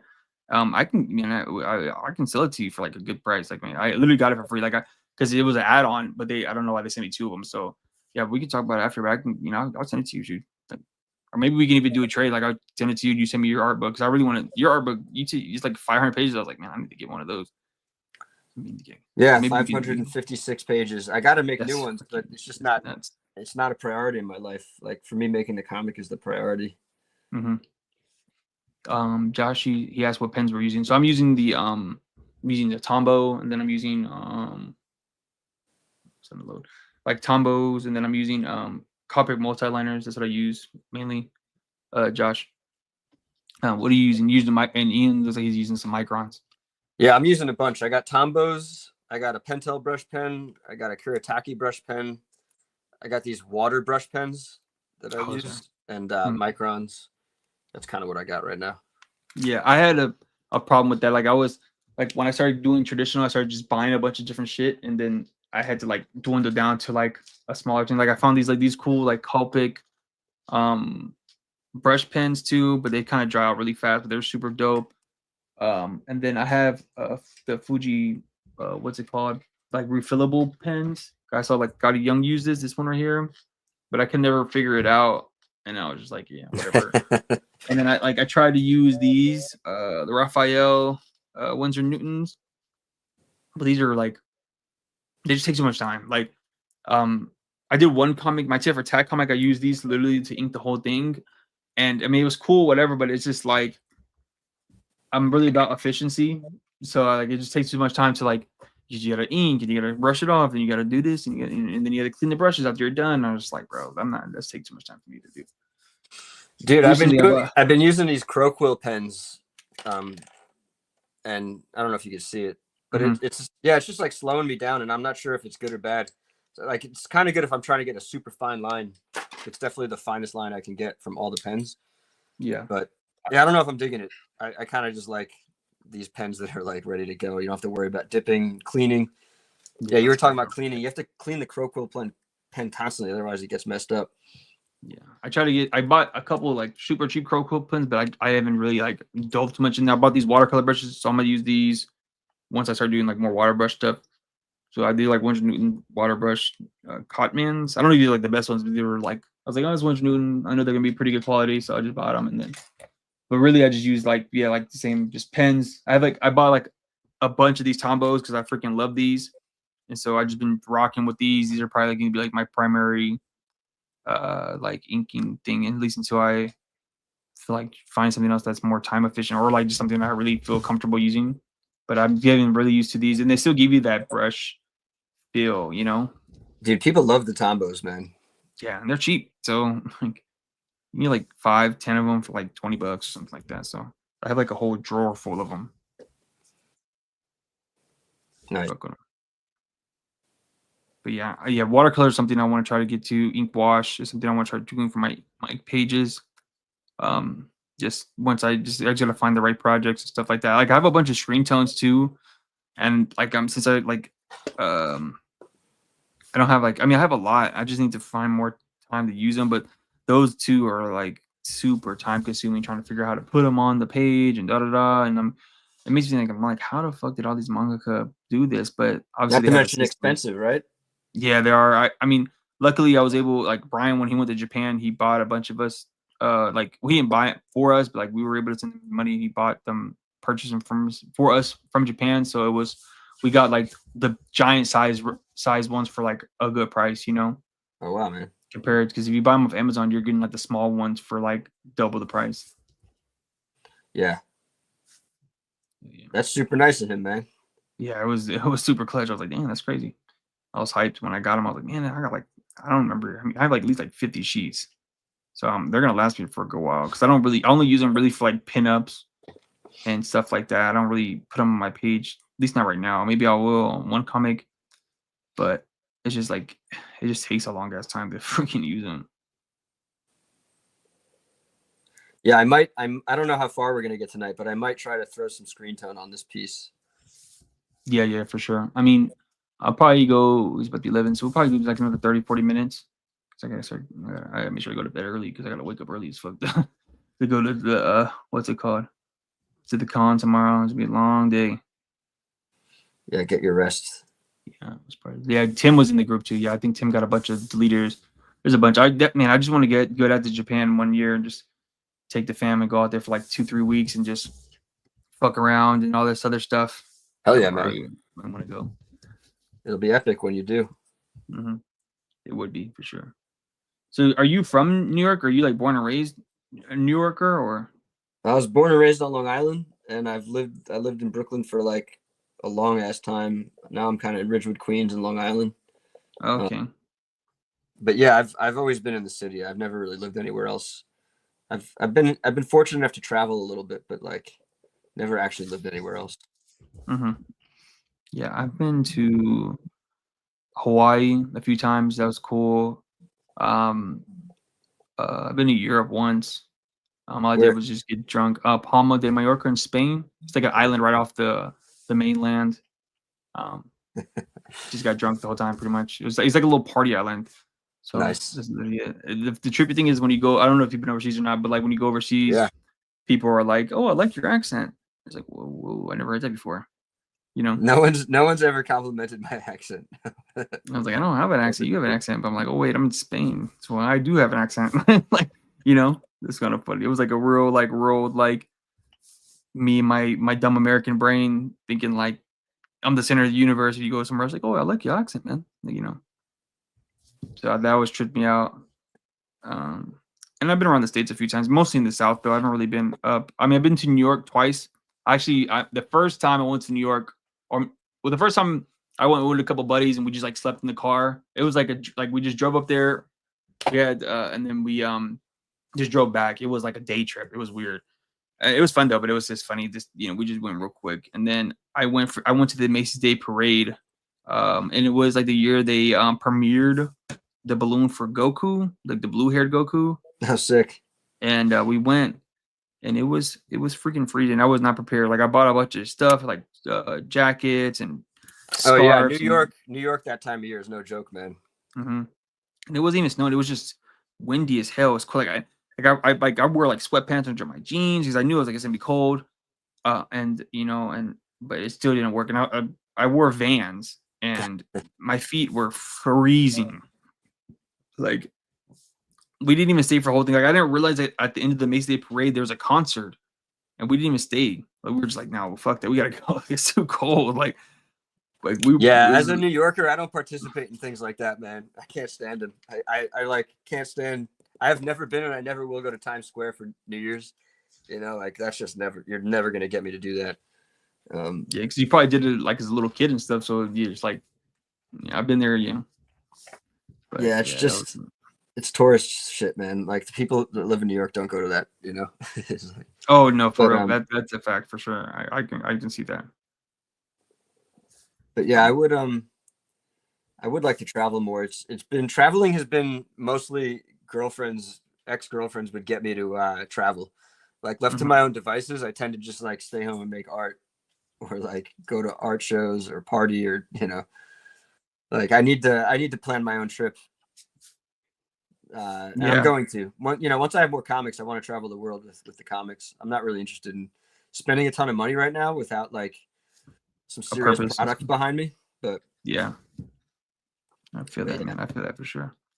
Yeah, I mean, Now, yeah, definitely is definitely like a family thing. Like I go, like the only reason I'm able to go to like Heroes Con is because it's in Charlotte and I have family down there, so it just makes sense because like my wife can see her sister and her, you know what I'm saying, and her family comes up from because my father-in-law lives in South Carolina, so they'll drive up and so it's like a family thing, and then I can just go to the convention or whatever, and it's not like a super crazy thing. Um, I definitely want to try these. And I'm on the East Coast, so it's like the good thing about being on the East Coast, all the states are like mushed together. They're not like Cali or like Texas where it takes forever to drive through them.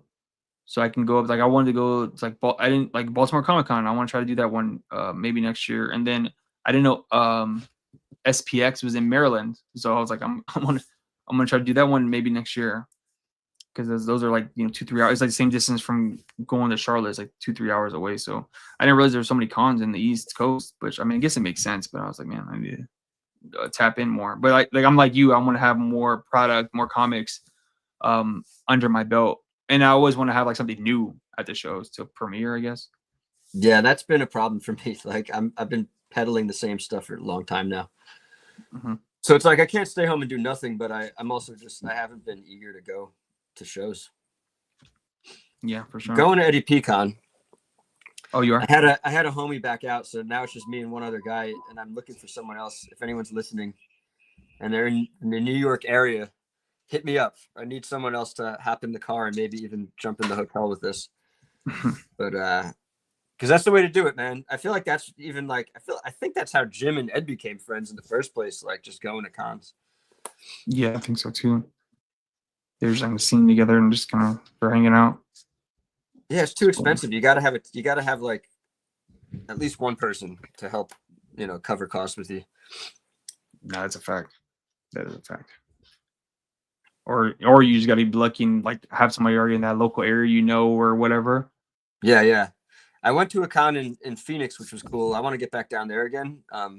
So I got a cousin down there, and as a result of going down there, now I have a bunch of friends down there too. Yeah, always find couches if you can. Don't. I mean, I've been a couch surfer. I'm like actually trying to do less of it, but but yeah, I mean, when you're traveling like that, just if you're not like if you're okay with living like that, you can not just save money, but have like I think a better experience. Like to me, I understand how some people really need a lot of privacy, but like you're missing out on a lot of experience if you're just like locked in your own hotel room. It's like I kind of like to drop down in a place and not be at like the mercy of the people who live there, but like be open to have to let them show me what's up, what's going on in their neighborhood. Mm-hmm. Yeah, I feel that.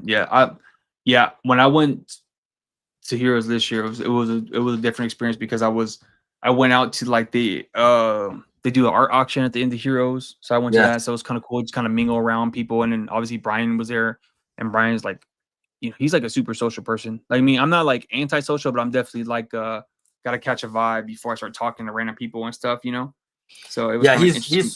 I'm better than I've ever been, but he's a phenomenal, just social friendly person, man.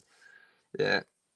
Yeah, I think so it's cool to catch a vibe with him and stuff. And age, you get a little more comfortable with yourself, people, and strangers. But like, yeah, some people are just like that naturally. Yeah, it definitely like comes with age. Like the older I've gotten, the more I've been able to like just like hear people talk about something that I kind of know about, and then I'll just like kind of hop in the conversation and stuff. Like when I was younger, I would be like, "Oh, I know a lot about that," but I would just keep it to myself. I mean, yeah. I'm 27, so I've been around the people obviously, but not like an absorbent amount, and been like a lot of different type of social situations like that. I mean, I have since I've gotten older, but it just, like I said, it just takes time and just kind of get used to being around people and stuff like that, and new people, and I don't know. Yeah, I mean, I was like, it took I forget what age I was. I was in my 30s when I really like came out of my shell, and it was because I was thrust onto this like scene. I was showing music videos at like a music video festival, but it like expanded out to other shows. Mm-hmm. And like in all these environments, I didn't have a choice. Like this guy who ran the whole thing would just like force you to get on stage and talk about what you had to offer. And it was like, so that was like trial by fire. And that really broke me out of my shell, man. I didn't have a choice anymore. Yeah, no, for real. I mean, I feel like that's like the best way to do it. Just fuck, you just start doing it. Yeah. Damn.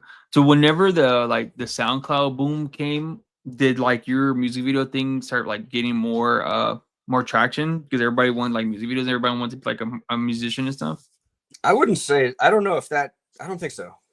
No, I think I was my only music videos were like, it was a real tight like connection where it would be like I made one and then someone saw it, their friend showed it to their friend and their friend hit me up, and it was always just like I bounced from one music video to the other that way. It was I actually can't think of a single one where like a band hit me up that didn't know me. Maybe once or twice, and it honestly didn't work out. Oh wow. But yeah, that was like I was doing it like after the MySpace days. MySpace had already kind of gone away. Mm-hmm. Yeah, because I remember because I was in high school when like SoundCloud started popping off, like 2014, 15, 16, that era, before it got like bought out by all the studios. But I remember that era because I had a homie who was like ahead of the curve. Like I mean, even now he does like commercials and stuff for like businesses and stuff, but he was like ahead of the curve with like technology and stuff, at least for the people I was around. So he knew how to like edit and record like music and stuff. And so he kind of like he tried to do a lot of that stuff, but I think he kind of got like screwed over one too many times. It was like, yeah, I'm not gonna keep doing these music videos. But I knew a lot of people who like decided like, oh, I'm just gonna pick up a camera and they start recording, and like all like the rappers or like the people who wanted to make music in like my area just would like spend their money trying to get music videos done. So I feel like that was like a big thing back then. That was kind of funny. Yeah, I'm so out of it. I don't even know what's going on anymore. Mm-hmm. But it was one of many things that like I loved in life that I needed to not do. I needed to get away from it, and the pandemic got me away from it because I never would have quit otherwise. I would have just kept doing it.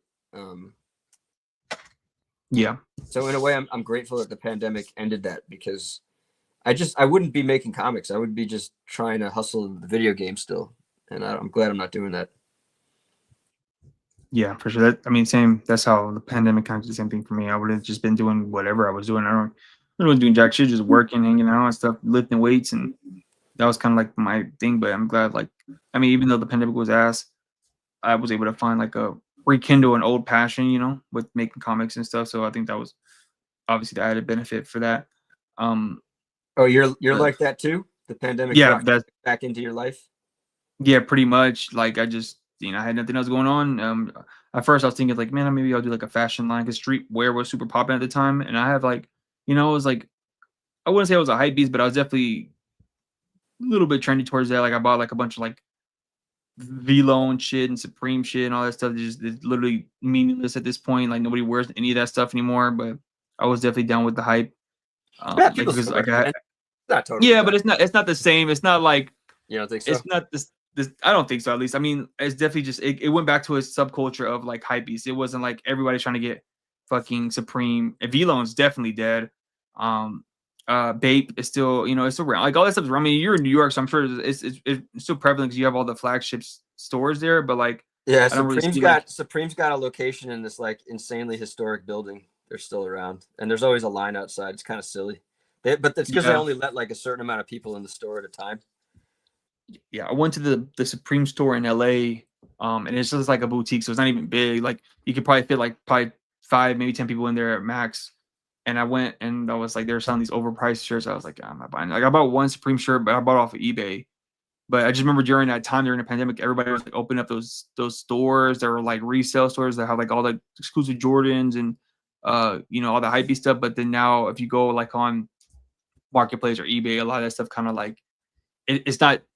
It doesn't sell the same, I guess. It doesn't resell the same, because people are kind of like over it. It's like you just had to be. It went from being like a mainstream thing to back to being like this niche subgenre of streetwear, where like I feel like a lot of the mainstream, what happened was like Gucci and all that shit just kind of like, at least with like the kids and stuff, like people were younger than me, and the words I really know this a lot is because my younger brother, he runs his own shoe convention. Oh no shit! Wait, what's that called? It's called Lace Up Sneaker Show. It's in Texas.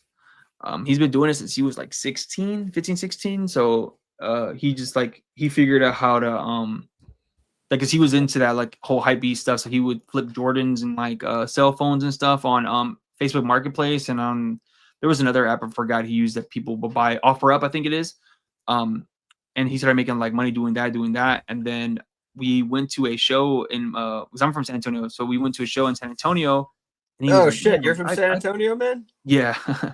Dude, I got a lot of friends from San Antonio. Oh, really? Yeah, it's a cool place. I fuck with it. But so we went to a show. It was a shoe show, and he was like, "Man, I think I could do this." Da, da, da, da. And I was like, "Oh yeah, I mean, maybe." And then a few months later, he's like, I guess whatever money he was making, because he's never had a job. He just literally just like selling stuff, you know, and like just flipping phone, like I said, phones, shoes, and all this stuff. Like he was like, he's like really good at haggling. Like I don't know, he got that from like our dad. So like he's like really good at hustle. Like if you think I'm like my hustle's good, like his is like 10 times better. And he's nice. 3 or 4 years younger than me. And so like he figured out how to like get a venue and then and then he's been doing it since he was like 15, 16, and he's been getting bigger and bigger. Now he goes to other places, like so he does like a show in San Antonio, he'll go to Austin, Houston. I think he just did one in Houston. I don't know if he's been to Dallas yet, but he's been in that like area just doing shows for like a long time. He's been literally living off of doing that. He's bought like property and stuff in San Antonio off of that. He makes a lot of good money. He actually is the the Flaming Stickers sponsorship that I got in my videos. Yeah. That's him. That's my little brother. Yeah, he sponsored my videos because he's like, yeah, like because he understands, and this like a lot of this I kind of like learned from, like he understands like how like online marketing and stuff is, and so he kind of just hooked me up with the stickers. And then for the price that I was charging him, he's just like, I'll just give you stickers. I was like, yeah, well, I guess I can do that for my campaign. And then and he's gotten his returns for sure from the videos and stuff, because all the videos he sponsored pretty much all went crazy, views wise. So but yeah, he's super smart. But back to the streetwear stuff, like I was talking to him not too long ago about it, and I was just like, yeah, like I'm talking about like Jordans. He's like, yeah, I got a bunch of fucking Jordans in my house and nobody wants to buy them anymore because either nobody has any money or like it's just like not in vogue anymore, because everybody had money during the pandemic because people were just I heard that home. Recently. I heard a bunch of people talking about Jordans and how they can't flip them right now. Yeah, I bought a bunch of them. I have like 5, maybe 6 pairs of Jordans in my house just from during that time, because like just like everybody else, I was just sitting at home, didn't have like I wasn't going and buying stuff or like going and doing things, So I bought, I have like a couple of Jordans. I think I bought some of him actually. So, but yeah, I think that I don't know. Streetwear it ebbs and flows for sure, but I think a lot of people kind of move towards, at least like the high school kids, like kids who are supposed to be the ones buying it. They think they want to buy like Balenciaga and fucking Gucci and stuff. Yeah. So, I don't know, it's funny. Yeah, I can't wear Jordans anymore, man. My body is too fucked up, and they're so bad. They're so bad if you have like leg and knee problems. Yeah, I know. I don't like wearing them at all. Like they hurt my feet. I literally, if I'm not wearing like regular shoes to work, I'm wearing Crocs. Literally, that's all I wear is Crocs. You're a crocodile? Yeah, I don't like wearing shoes because my feet be hurting. You find that they're good on your feet? They're good for your feet? Yeah, once they mold to my my balls and my feet and stuff like that, they're perfectly fine. Like they don't, and they're just convenient. I just put them on, put them off, take them off. I don't have to wear socks if I don't want to, and they're just quick and easy because my feet get sore because I have bad knees. So, when I walk around too much, especially because I've lost a lot of weight, but when I was heavier, my feet would hurt a lot. So, but I just wear Crocs just for the convenience of it. It's not like they're not the most comfortable, but they're better than just me having to put on shoes all the time. I need to look more into like running shoes, like Hokas and stuff, because I know those are very comfortable, but What shoe did you just say? Hoka? Like the Hokas, like they feel like they're very like soft. Like my wife has a pair of them she wears when she would go work out, and she said they're very comfortable. So I need to look into some of those, like the New Balances or Hokas, or just like shoes that are meant for you like to be mobile. And because Georgia's really just for style. Like I only wear Jordans to things that I'm not gonna have to walk around in. Like if I'm just gonna go like I'm gonna wear my pair of Jordans to my convention tomorrow because I'm just be sitting around. And, they're gonna look nice, whatever. But if I have to walk around too much, it's like there's no fucking way. Yeah, they're style, man. Yeah, sir. Yeah, and I'm like, I don't even know how he even played in them, but I think he had like different insoles or something like that, or maybe I don't know. His toes are probably super fucked up. I don't know if it was in The Last Dance or if it was another documentary. He played like a game where his like feet were bleeding or something like that. Yeah, I think it was in The Last Dance. They wanted him to wear him, so bad, and I guess it was either the beginning or like a special anniversary or something, and his feet were literally bleeding, man. So yeah, that's not worth it. that's hilarious that like the cult of personality is so strong that, I mean, they look cool too. It's not just the cult of personality, but the cult of personality has definitely a lot to do with it. Yeah, that documentary was really good. I remember when it first came out, that shit was a hit, man. Oh yeah, man. I actually recently rewatched it not too long ago. I think earlier this year, and it just like hyped me up because I was like, man, Michael Jordan's just a demon, man. Like he just. Oh yeah, there's nobody. I'm of the faith that there's nobody as good before or since, man. He's just so one of a kind. Yeah, nobody's gonna be like do what he was able to accomplish. I mean, we have people close. I mean, I don't know how big of a basketball guy you are, but like LeBron and Kobe, probably the only people, at least in my life, that I've seen that are like close. But you know, Michael Jordan. Kobe's close because he's got like the style and grace, but even he wasn't as graceful as like Jordan. Just had a level of grace that nobody else had. Like he just looked so good while he did it. Athleticism that was just out of this world. Yeah, he was. He's. I think mostly people agree with that. Oh yeah, for sure. Nobody's arguing that Jordan's not the GOAT. Yeah. Crazy thing is me and Michael Jordan had the same birthday. A word? When's your birthday? February 17th. Same day as him, but about 30 years different. Probably 30, 40 years different. Yeah, I don't think I'm a psychopath like him when it comes to your competitiveness.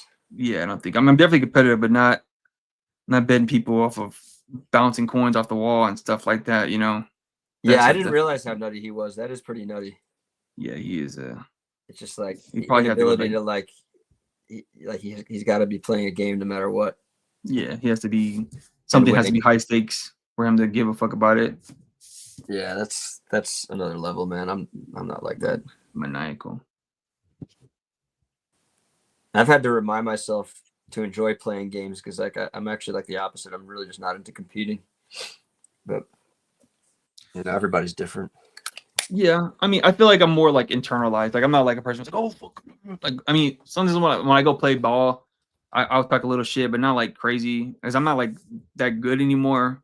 Especially just like my body's all fucked up, like my knees and stuff. So I'm not quick or anything like that anymore. But you know, somebody's talking shit, I'll talk a little bit of shit back. I don't really care. But yeah, I mean, I'm like internally competitive. Like what the YouTube thing says is like doing good. I kind of like I'll look at other channels that are similar to mine, see what they're doing. I'm like, okay, let me see if I can, let me see if I can compete or whatever, or like, you know what I'm saying? But just keep myself motivated. Like I don't really try to disparage anybody in this. And it's not like something I'm gonna like announce, be like, oh, you see this guy, he has, this many subs and I'm doing more views. And, you know what I'm saying? Like I'm not gonna that's stupid. Like, I don't know. Because people have different motivations for when they do channels. Like they don't care if they're, you know what I'm saying? They just do it for fun, Yeah. As well for me, I mean, I obviously it's fun, but my purpose is get people to buy my comics. Like I would literally that is your goal. Yeah, like I would literally stop making videos if I get like if images like or like if I was able to get to the point where I'm like making like $10,000 every time I drop a comic or something like that, I was like, oh well, thanks for the momentum, YouTube. And now I'm about the full-time comic book creator now. I mean, I don't know about say that, but it's like the answer, like honestly, getting published by Image isn't the end, it's like that's just another step, and you'd be surprised how it doesn't solve any problems. Like you might not even make as much money as you think you're going to make, and you'll probably realize like, oh, what I've built for myself is actually even more valuable than getting published by Image, perhaps. Oh yeah, for sure. I think it would be more just kind of like a bucket list thing than it would be like a an end goal thing. Oh, I'm with you on that. Like I want to get published by Image too. I'm just saying like what you're doing is like gold, man. And it's like I think it's just like hard. We got to find the balance between spending a lot of time creating videos and maintaining YouTube channels and actually making what we want to make. But it's super valuable. Like you're going to have this thing, you're building out this thing, and it's going to help you for the rest of your life. Hopefully, man. Yeah, I mean, that's like another purpose for me even doing this channel is because like I can still maintain the YouTube allure or whatever while still working on, like I'm literally working on pages right now for my comic, and then I'm able to help somebody else like you, promote your stuff and all that good shit. Like, yeah, kind of like kills 3 birds, 1 stone, type deal. That's kind of because I mean, like I think I might have told you before, but people hit me up like, "Oh, do you want to like promote my book or like talk, I'll review it?" And so we've offered to pay, and I'm just like, I don't want to do that. Like, I'd rather you just do it yourself because there's no guarantee like me talking about it's gonna help. You know what I'm saying? Like, I mean, I had a lot of people help promote the comic. I mean, my Kickstarter, for example, it wasn't like, I mean, I'm sure it helped some people. Like, I think it more or less just kind of reminded the people who were already thinking about doing it to do it. But I don't know if it like necessarily brought in new people. I mean, I don't know, but I mean, yeah, I don't want like, there's no guarantee that my cosign or whoever you think is popular's cosign will necessarily translate to sales or whatever. Yeah. No, it's true, man. But now that I have this channel, if anybody wants to, I mean, I'm game, honestly, as long as you're like serious, whatever about what you're doing, and you can maintain the schedule, like whatever whatever we plan out, Yeah, man.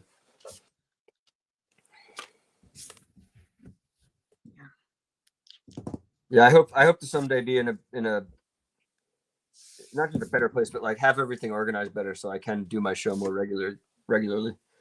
Mm-hmm. I always have to put it aside. It has to be one of the first things to go on hold if I'm really busy. Yeah, I feel that. So what is the like the status of issue 2 or issue 1 actually of Neon Spring? I actually was like going to show you pages. I got 5 pages done. I got other pages thumbnailed, and I'm really just like trying to figure out what I want to include in issue 1. Like I'm trying to prioritize. Like I'm really trying to figure out what needs to be in issue 1 because I probably have everything I need written already. I even have like everything figured out. Now I'm just like trying to figure out what do I want to include in issue 1. Oh yeah, man. Yeah, we can you like 5 more minutes and we can start you can show up some pages before we end the stream. Yeah. Yeah, I mean it's like I could just like be doing it right now. I have enough written where I could just start.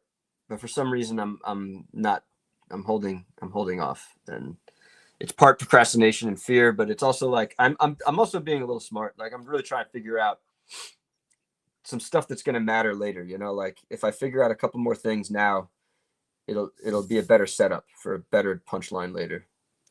Yeah, for sure. I feel that.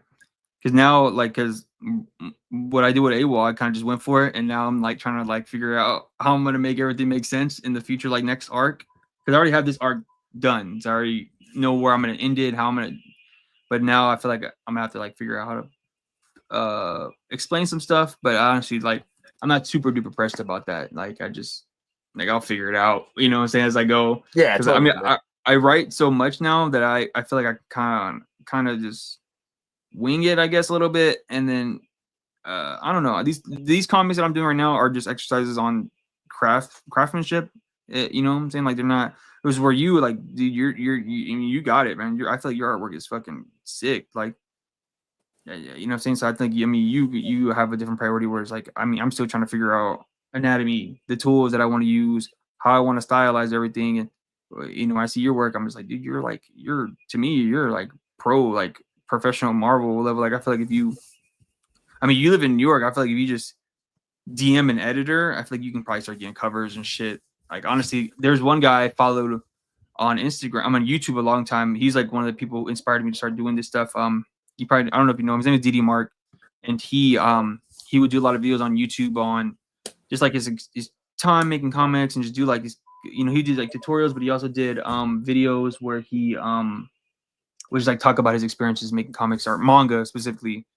And I asked him, I was like, man, how did you get published? He was like, yeah, I just DM'd the editor because he did his web comic called what is it called? I have the book over here so I can find it. Ruthless Render, and he put it up on Medibang. I don't know if you know that website. I don't. And it's called Manga Plus actually, and it's a website where you literally, it's like by Shonen Jump, and it's kind of like a webtoons, but it's for like more manga. And Nice. he put his book up there, and it went super viral because he had built up a huge audience on YouTube of like 80K subs. This is a book right here, and he what's it called? He sent it to an editor, I guess, on from Dark Horse, whoever, and they were like, yeah, we like it. So I guess he ended up getting still doing that. I think, bro, I feel like if you probably do that. I mean, Let me you see know, that cover again. Ruthless Surrender. Yeah, it's really cool. You can read it literally for free on Manga Plus. I think he's probably the most viewed person, or he, at least when I was on there, I would only go there just to read his books, but he was probably one of the most viewed people on that site. Like he had like millions of reads. He kind of like disappeared for a little bit. I don't know what happened to him, like life stuff, I guess, got real or whatever. I don't know, but he was super dope, man. He's super duper clean. But yeah, I mean, when I saw him talk about it, I was like, man, maybe I should DM some editors and see what they will. But yeah, I feel like, man, I think you can do that. If you just hit up somebody. I mean, I think a lot of people. I mean, I don't have Twitter, but I know a lot of the people. Those people are like on Twitter and stuff. So maybe you can do that, because I know Instagram is they kind of fucked up the DM system where like you can't really like DM people who don't follow each other, because it just goes to like straight to a request. On Twitter? So on Instagram. So like if somebody new messages you and you're not like really on your stuff, and you won't get a notification. Yeah. Well, you got to pay attention to the request thing. I often forget about it, and then I'll like find someone like months later and be like, "Oh shit, sorry, I'm just seeing this right now." Yeah, exactly. Yeah. But to me, I mean, I get DMs all the time, or not all the time, but sometimes, and I don't get like hundreds or anything like that. So I'll see them, and I'm like, oh, well, yeah, whatever. And people message me. Most of the time it's just people replying to like my story that followed me that I didn't know they followed me, and I'm like, oh, thanks or whatever. Yeah. So yeah, there's that's the way, man. Often, I mean, most of the things that are in that folder for me are like NFT spam projects, like just total trash. Oh yeah, a lot of times that's the good thing. That's the only good, like the purpose of them making that, because there's a lot of bot people, random AI generated now fucking pages that are just random as hell. Yeah. I used to get those DMs of like, oh, I want to commission you, and then it would just be like a random. I'm like, what? What do you want? And like, oh, just and I'm like, well, I'll tell them how much it's gonna cost, and then I'll stop getting DM back, because obviously it wasn't a real fucking person. So I'm just like, what the fuck? Yeah, there's a lot of bullshit out there. Yeah, I get a lot of those emails now too on like for YouTube, like people like, oh, I like your content, I want to sponsor your page, and da da da, and it's like, okay, and then it's just like a fake email from some fake company, and I'm just like, okay. So it just sucks, because now I don't know, like if I actually do like a real sponsor for somebody, I'm not gonna know, because I don't know how to tell, so I'd rather just not risk it. Like I would need somebody to actually like hit me up. Like, I mean, I have my email on there, but if somebody's like really wants to, they can DM me, they want to sponsor like a video or whatever on my channel. I love that you got the sticker sponsor though. That's cool, man. Yeah, it's the little brother, man. Yeah, he just messaged me. My little brother's like, yeah, you want to, I'll sponsor your videos, and it's like, oh yeah, cool. And then it worked out perfectly, because now I have a bunch of videos a bunch of stickers now, and I'm actually going to take some of them to the convention tomorrow. I bought like a bunch of like sticker packs. I'm putting them in there, and just people like stickers. So, dude, my sticker game used to be off the charts. I'm kind of just like not renewing. When I run out, I'm not buying new ones, restocking anymore. But I used to have like so many. It was insane, man. I got a box full of them. That's funny. I would just do, every time there was a deal, I would take advantage of whatever deal was going on. Yeah, a lot of those sticker sites, they have good like prices for like, you can get a lot of stickers for like a cheap as hell. Yeah. But if you're not moving them, you're just gonna be sitting on them, then it's not that worth it. At least for me.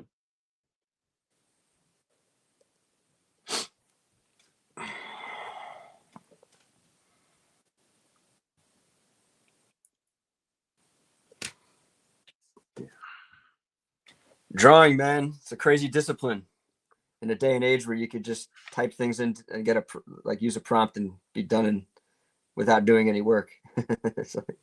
Yeah, it's crazy how it's funny, because I feel like since I've been back in drawing, there's like all these different like waves of like quote unquote cheating. You know what I'm saying? People always like before AI, it was like people using 3D assets and all this other stuff, and now it's like, and then before that, it was like people using Photoshop and doing digital art. It's not real art, and so I mean AI is like, it's not gonna make me stop drawing. I don't give a fuck.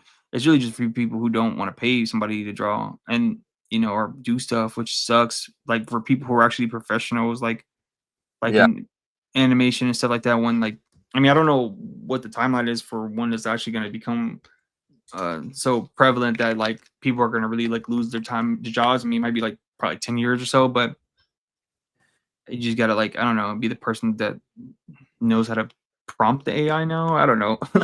Like that sucks, but that's what it is. I Master mean, prompters, man. Master prompters. yeah, for sure. But for me, it's like they're like, I don't give a fuck. Like I'm still gonna keep making my art, be my own craftsman, because I mean, there's been shitty stuff around the whole time.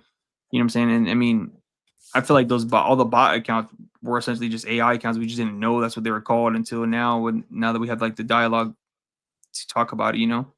Yeah. We just, you know, people would think like, oh yeah, I just started 5 years ago. No, it's probably been around for like the last 15 years. They just didn't say anything about it. Just collecting data. But I don't know if it's gonna actually catch on, because I mean, it gets a bad rap every time people figure out somebody's using AI or like whatever. It's just like, oh, it's over with after that. People aren't fucking with it. Yeah, it's funny. There really are like such different universes. There are people who are obviously super against it and will hate you and pile on against you if they find out about it. Mm-hmm. And then there's people who are super unaware that that's even happening, that people get pissed off, you know? Yeah. They think it's the greatest. They're just like, you know, they really think it's the greatest thing. Like, yeah, they're just like, oh, this is my opportunity to do whatever. I feel like I remember I was telling somebody at work, and she was like, I don't understand why AI gets to do all the fun jobs. Like, why can't they do all the shitty jobs that we're doing? Like, why can't the AI learn how to code, or not code, but like, you know, do all the stuff that we don't want to do, so we can go do all the fun creative stuff? Like, why are they taking all the art jobs? Why can't they take definitely a meme. I've seen that memed a lot, where it's like, we did it wrong. Like, AI's living its best life making art, while we're still stuck doing all like the shitty jobs. Yeah, that's funny. So I think I'm gonna wrap up on this page. Probably knock this out another time or finish it out. But I got this one done, so I just finish this panel. You're still working? No, I'm gonna wrap it up. We can start looking. I mean, look at some of those pages. I'm really interested in seeing them before we close out the stream. I'm sure that people will love to see. But I'm just showing off the pages I got done.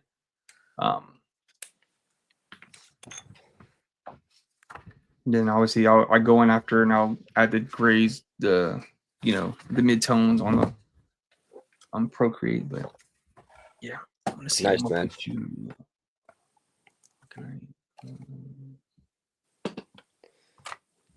Plowing through your pages like a beast.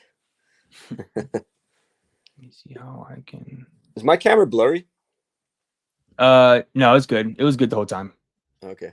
Looks blurry. I'm trying to see how I can, since you're going to show up your page, I'm trying to figure out how I can make you. I think I can customize it. I'm going to make you. Oh, man, what the hell?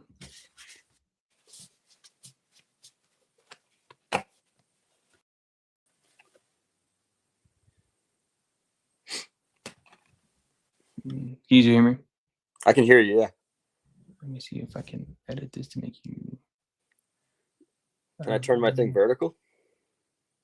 No, I think there's a way for me. Or just go full screen. There you go. All right, here you go. Now you're full screen. You can hear me still, right? Yeah. Yeah. So you're full screen. A little bit more. I don't know if you can see these pages in full. I think I gotta go even higher.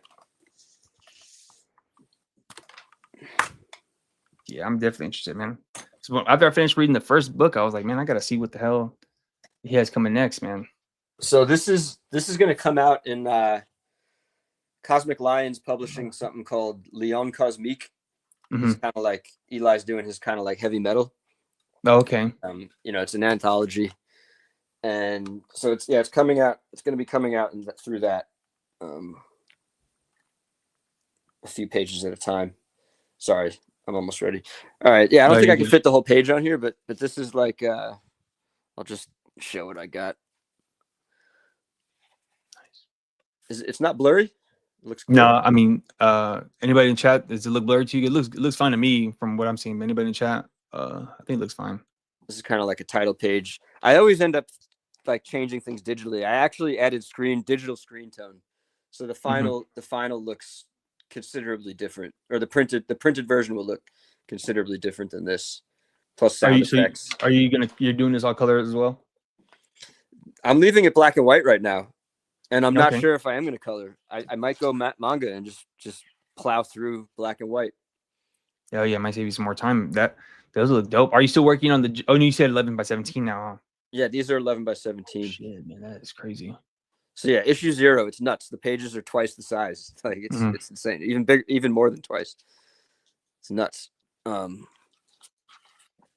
This is Whoa. like this page looks awesome with the screen tone on it. I wish I could show that, but I highly encourage everybody to buy Leon Cosmic. It's going to be super dope. Yeah, definitely. Yeah, how many pages are you gonna be? Are you gonna have like just 6 pages in there, or? There's 7 pages, including a pinup and an advertisement. Oh, nice. But yeah, like I really like this detail I put in here. These wine glasses and the Palo Santo and the ashtray.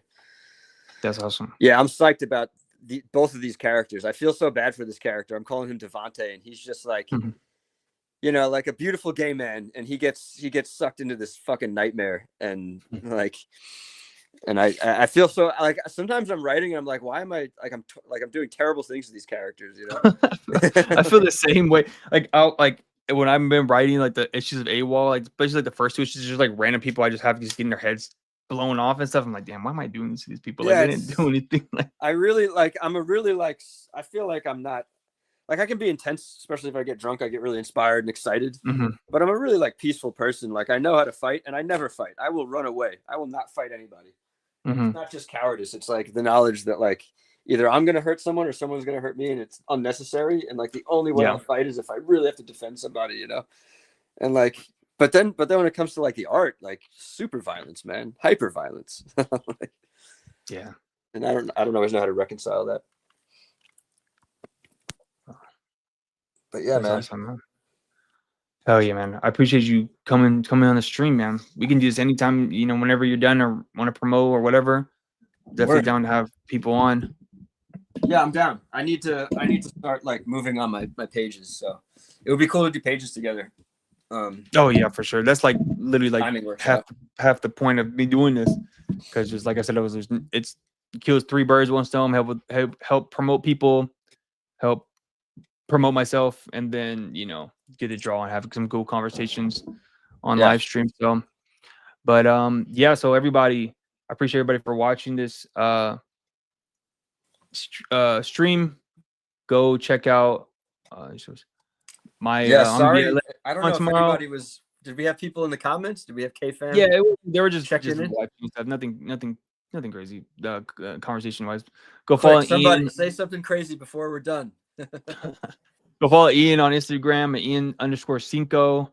He has some great work he puts up on there. Some great stuff, videos and stuff. He does interviews on his Instagram. He also does interviews on his YouTube channel. Let me see if I can go to your channel real quick. Yeah, everything in the kitchen, Cinco. Right. Are you trying to get on YouTube or on? Yeah, well, I gotta reshare this thing. This stupid thing is in there. Yeah, someday I'll have my show will like be more regular. Right now it's pretty random, like whenever I feel like it. Whenever I have free time. He has some good interviews though. He has more Brunson, Morgan. I met him at Heroes Con. Brian, we did an interview not too long ago, so he has some good interviews and good conversations going on there. You can check my music videos out there too, man. Yeah, hell yeah. But yeah, and so yeah, go check out Ian. Encourage him to start DMing some editors so we can get him on the shelves every Wednesday. Yeah, no, you got the right idea, man. Cover work is the way to go. If you can make that happen, then you can like make good money and make your comic, and people will know you, which is like the perfect storm. Yeah, I'm telling you. And then, yeah, for sure. I'll hit you up on the back end DMs. I appreciate you. Anytime we can do this, we'll for sure do this, man. Yeah, awesome, man. Cove, I'm really grateful that you flipped through the comic and did this with me tonight, man. Thank you. Oh yeah, I'm gonna clip it up. I'll make it its own video and everything. So that'll be awesome. Sweet. Awesome. Oh yeah, man. All right. See you next time. Peace. Yo, man. Ciao, everybody.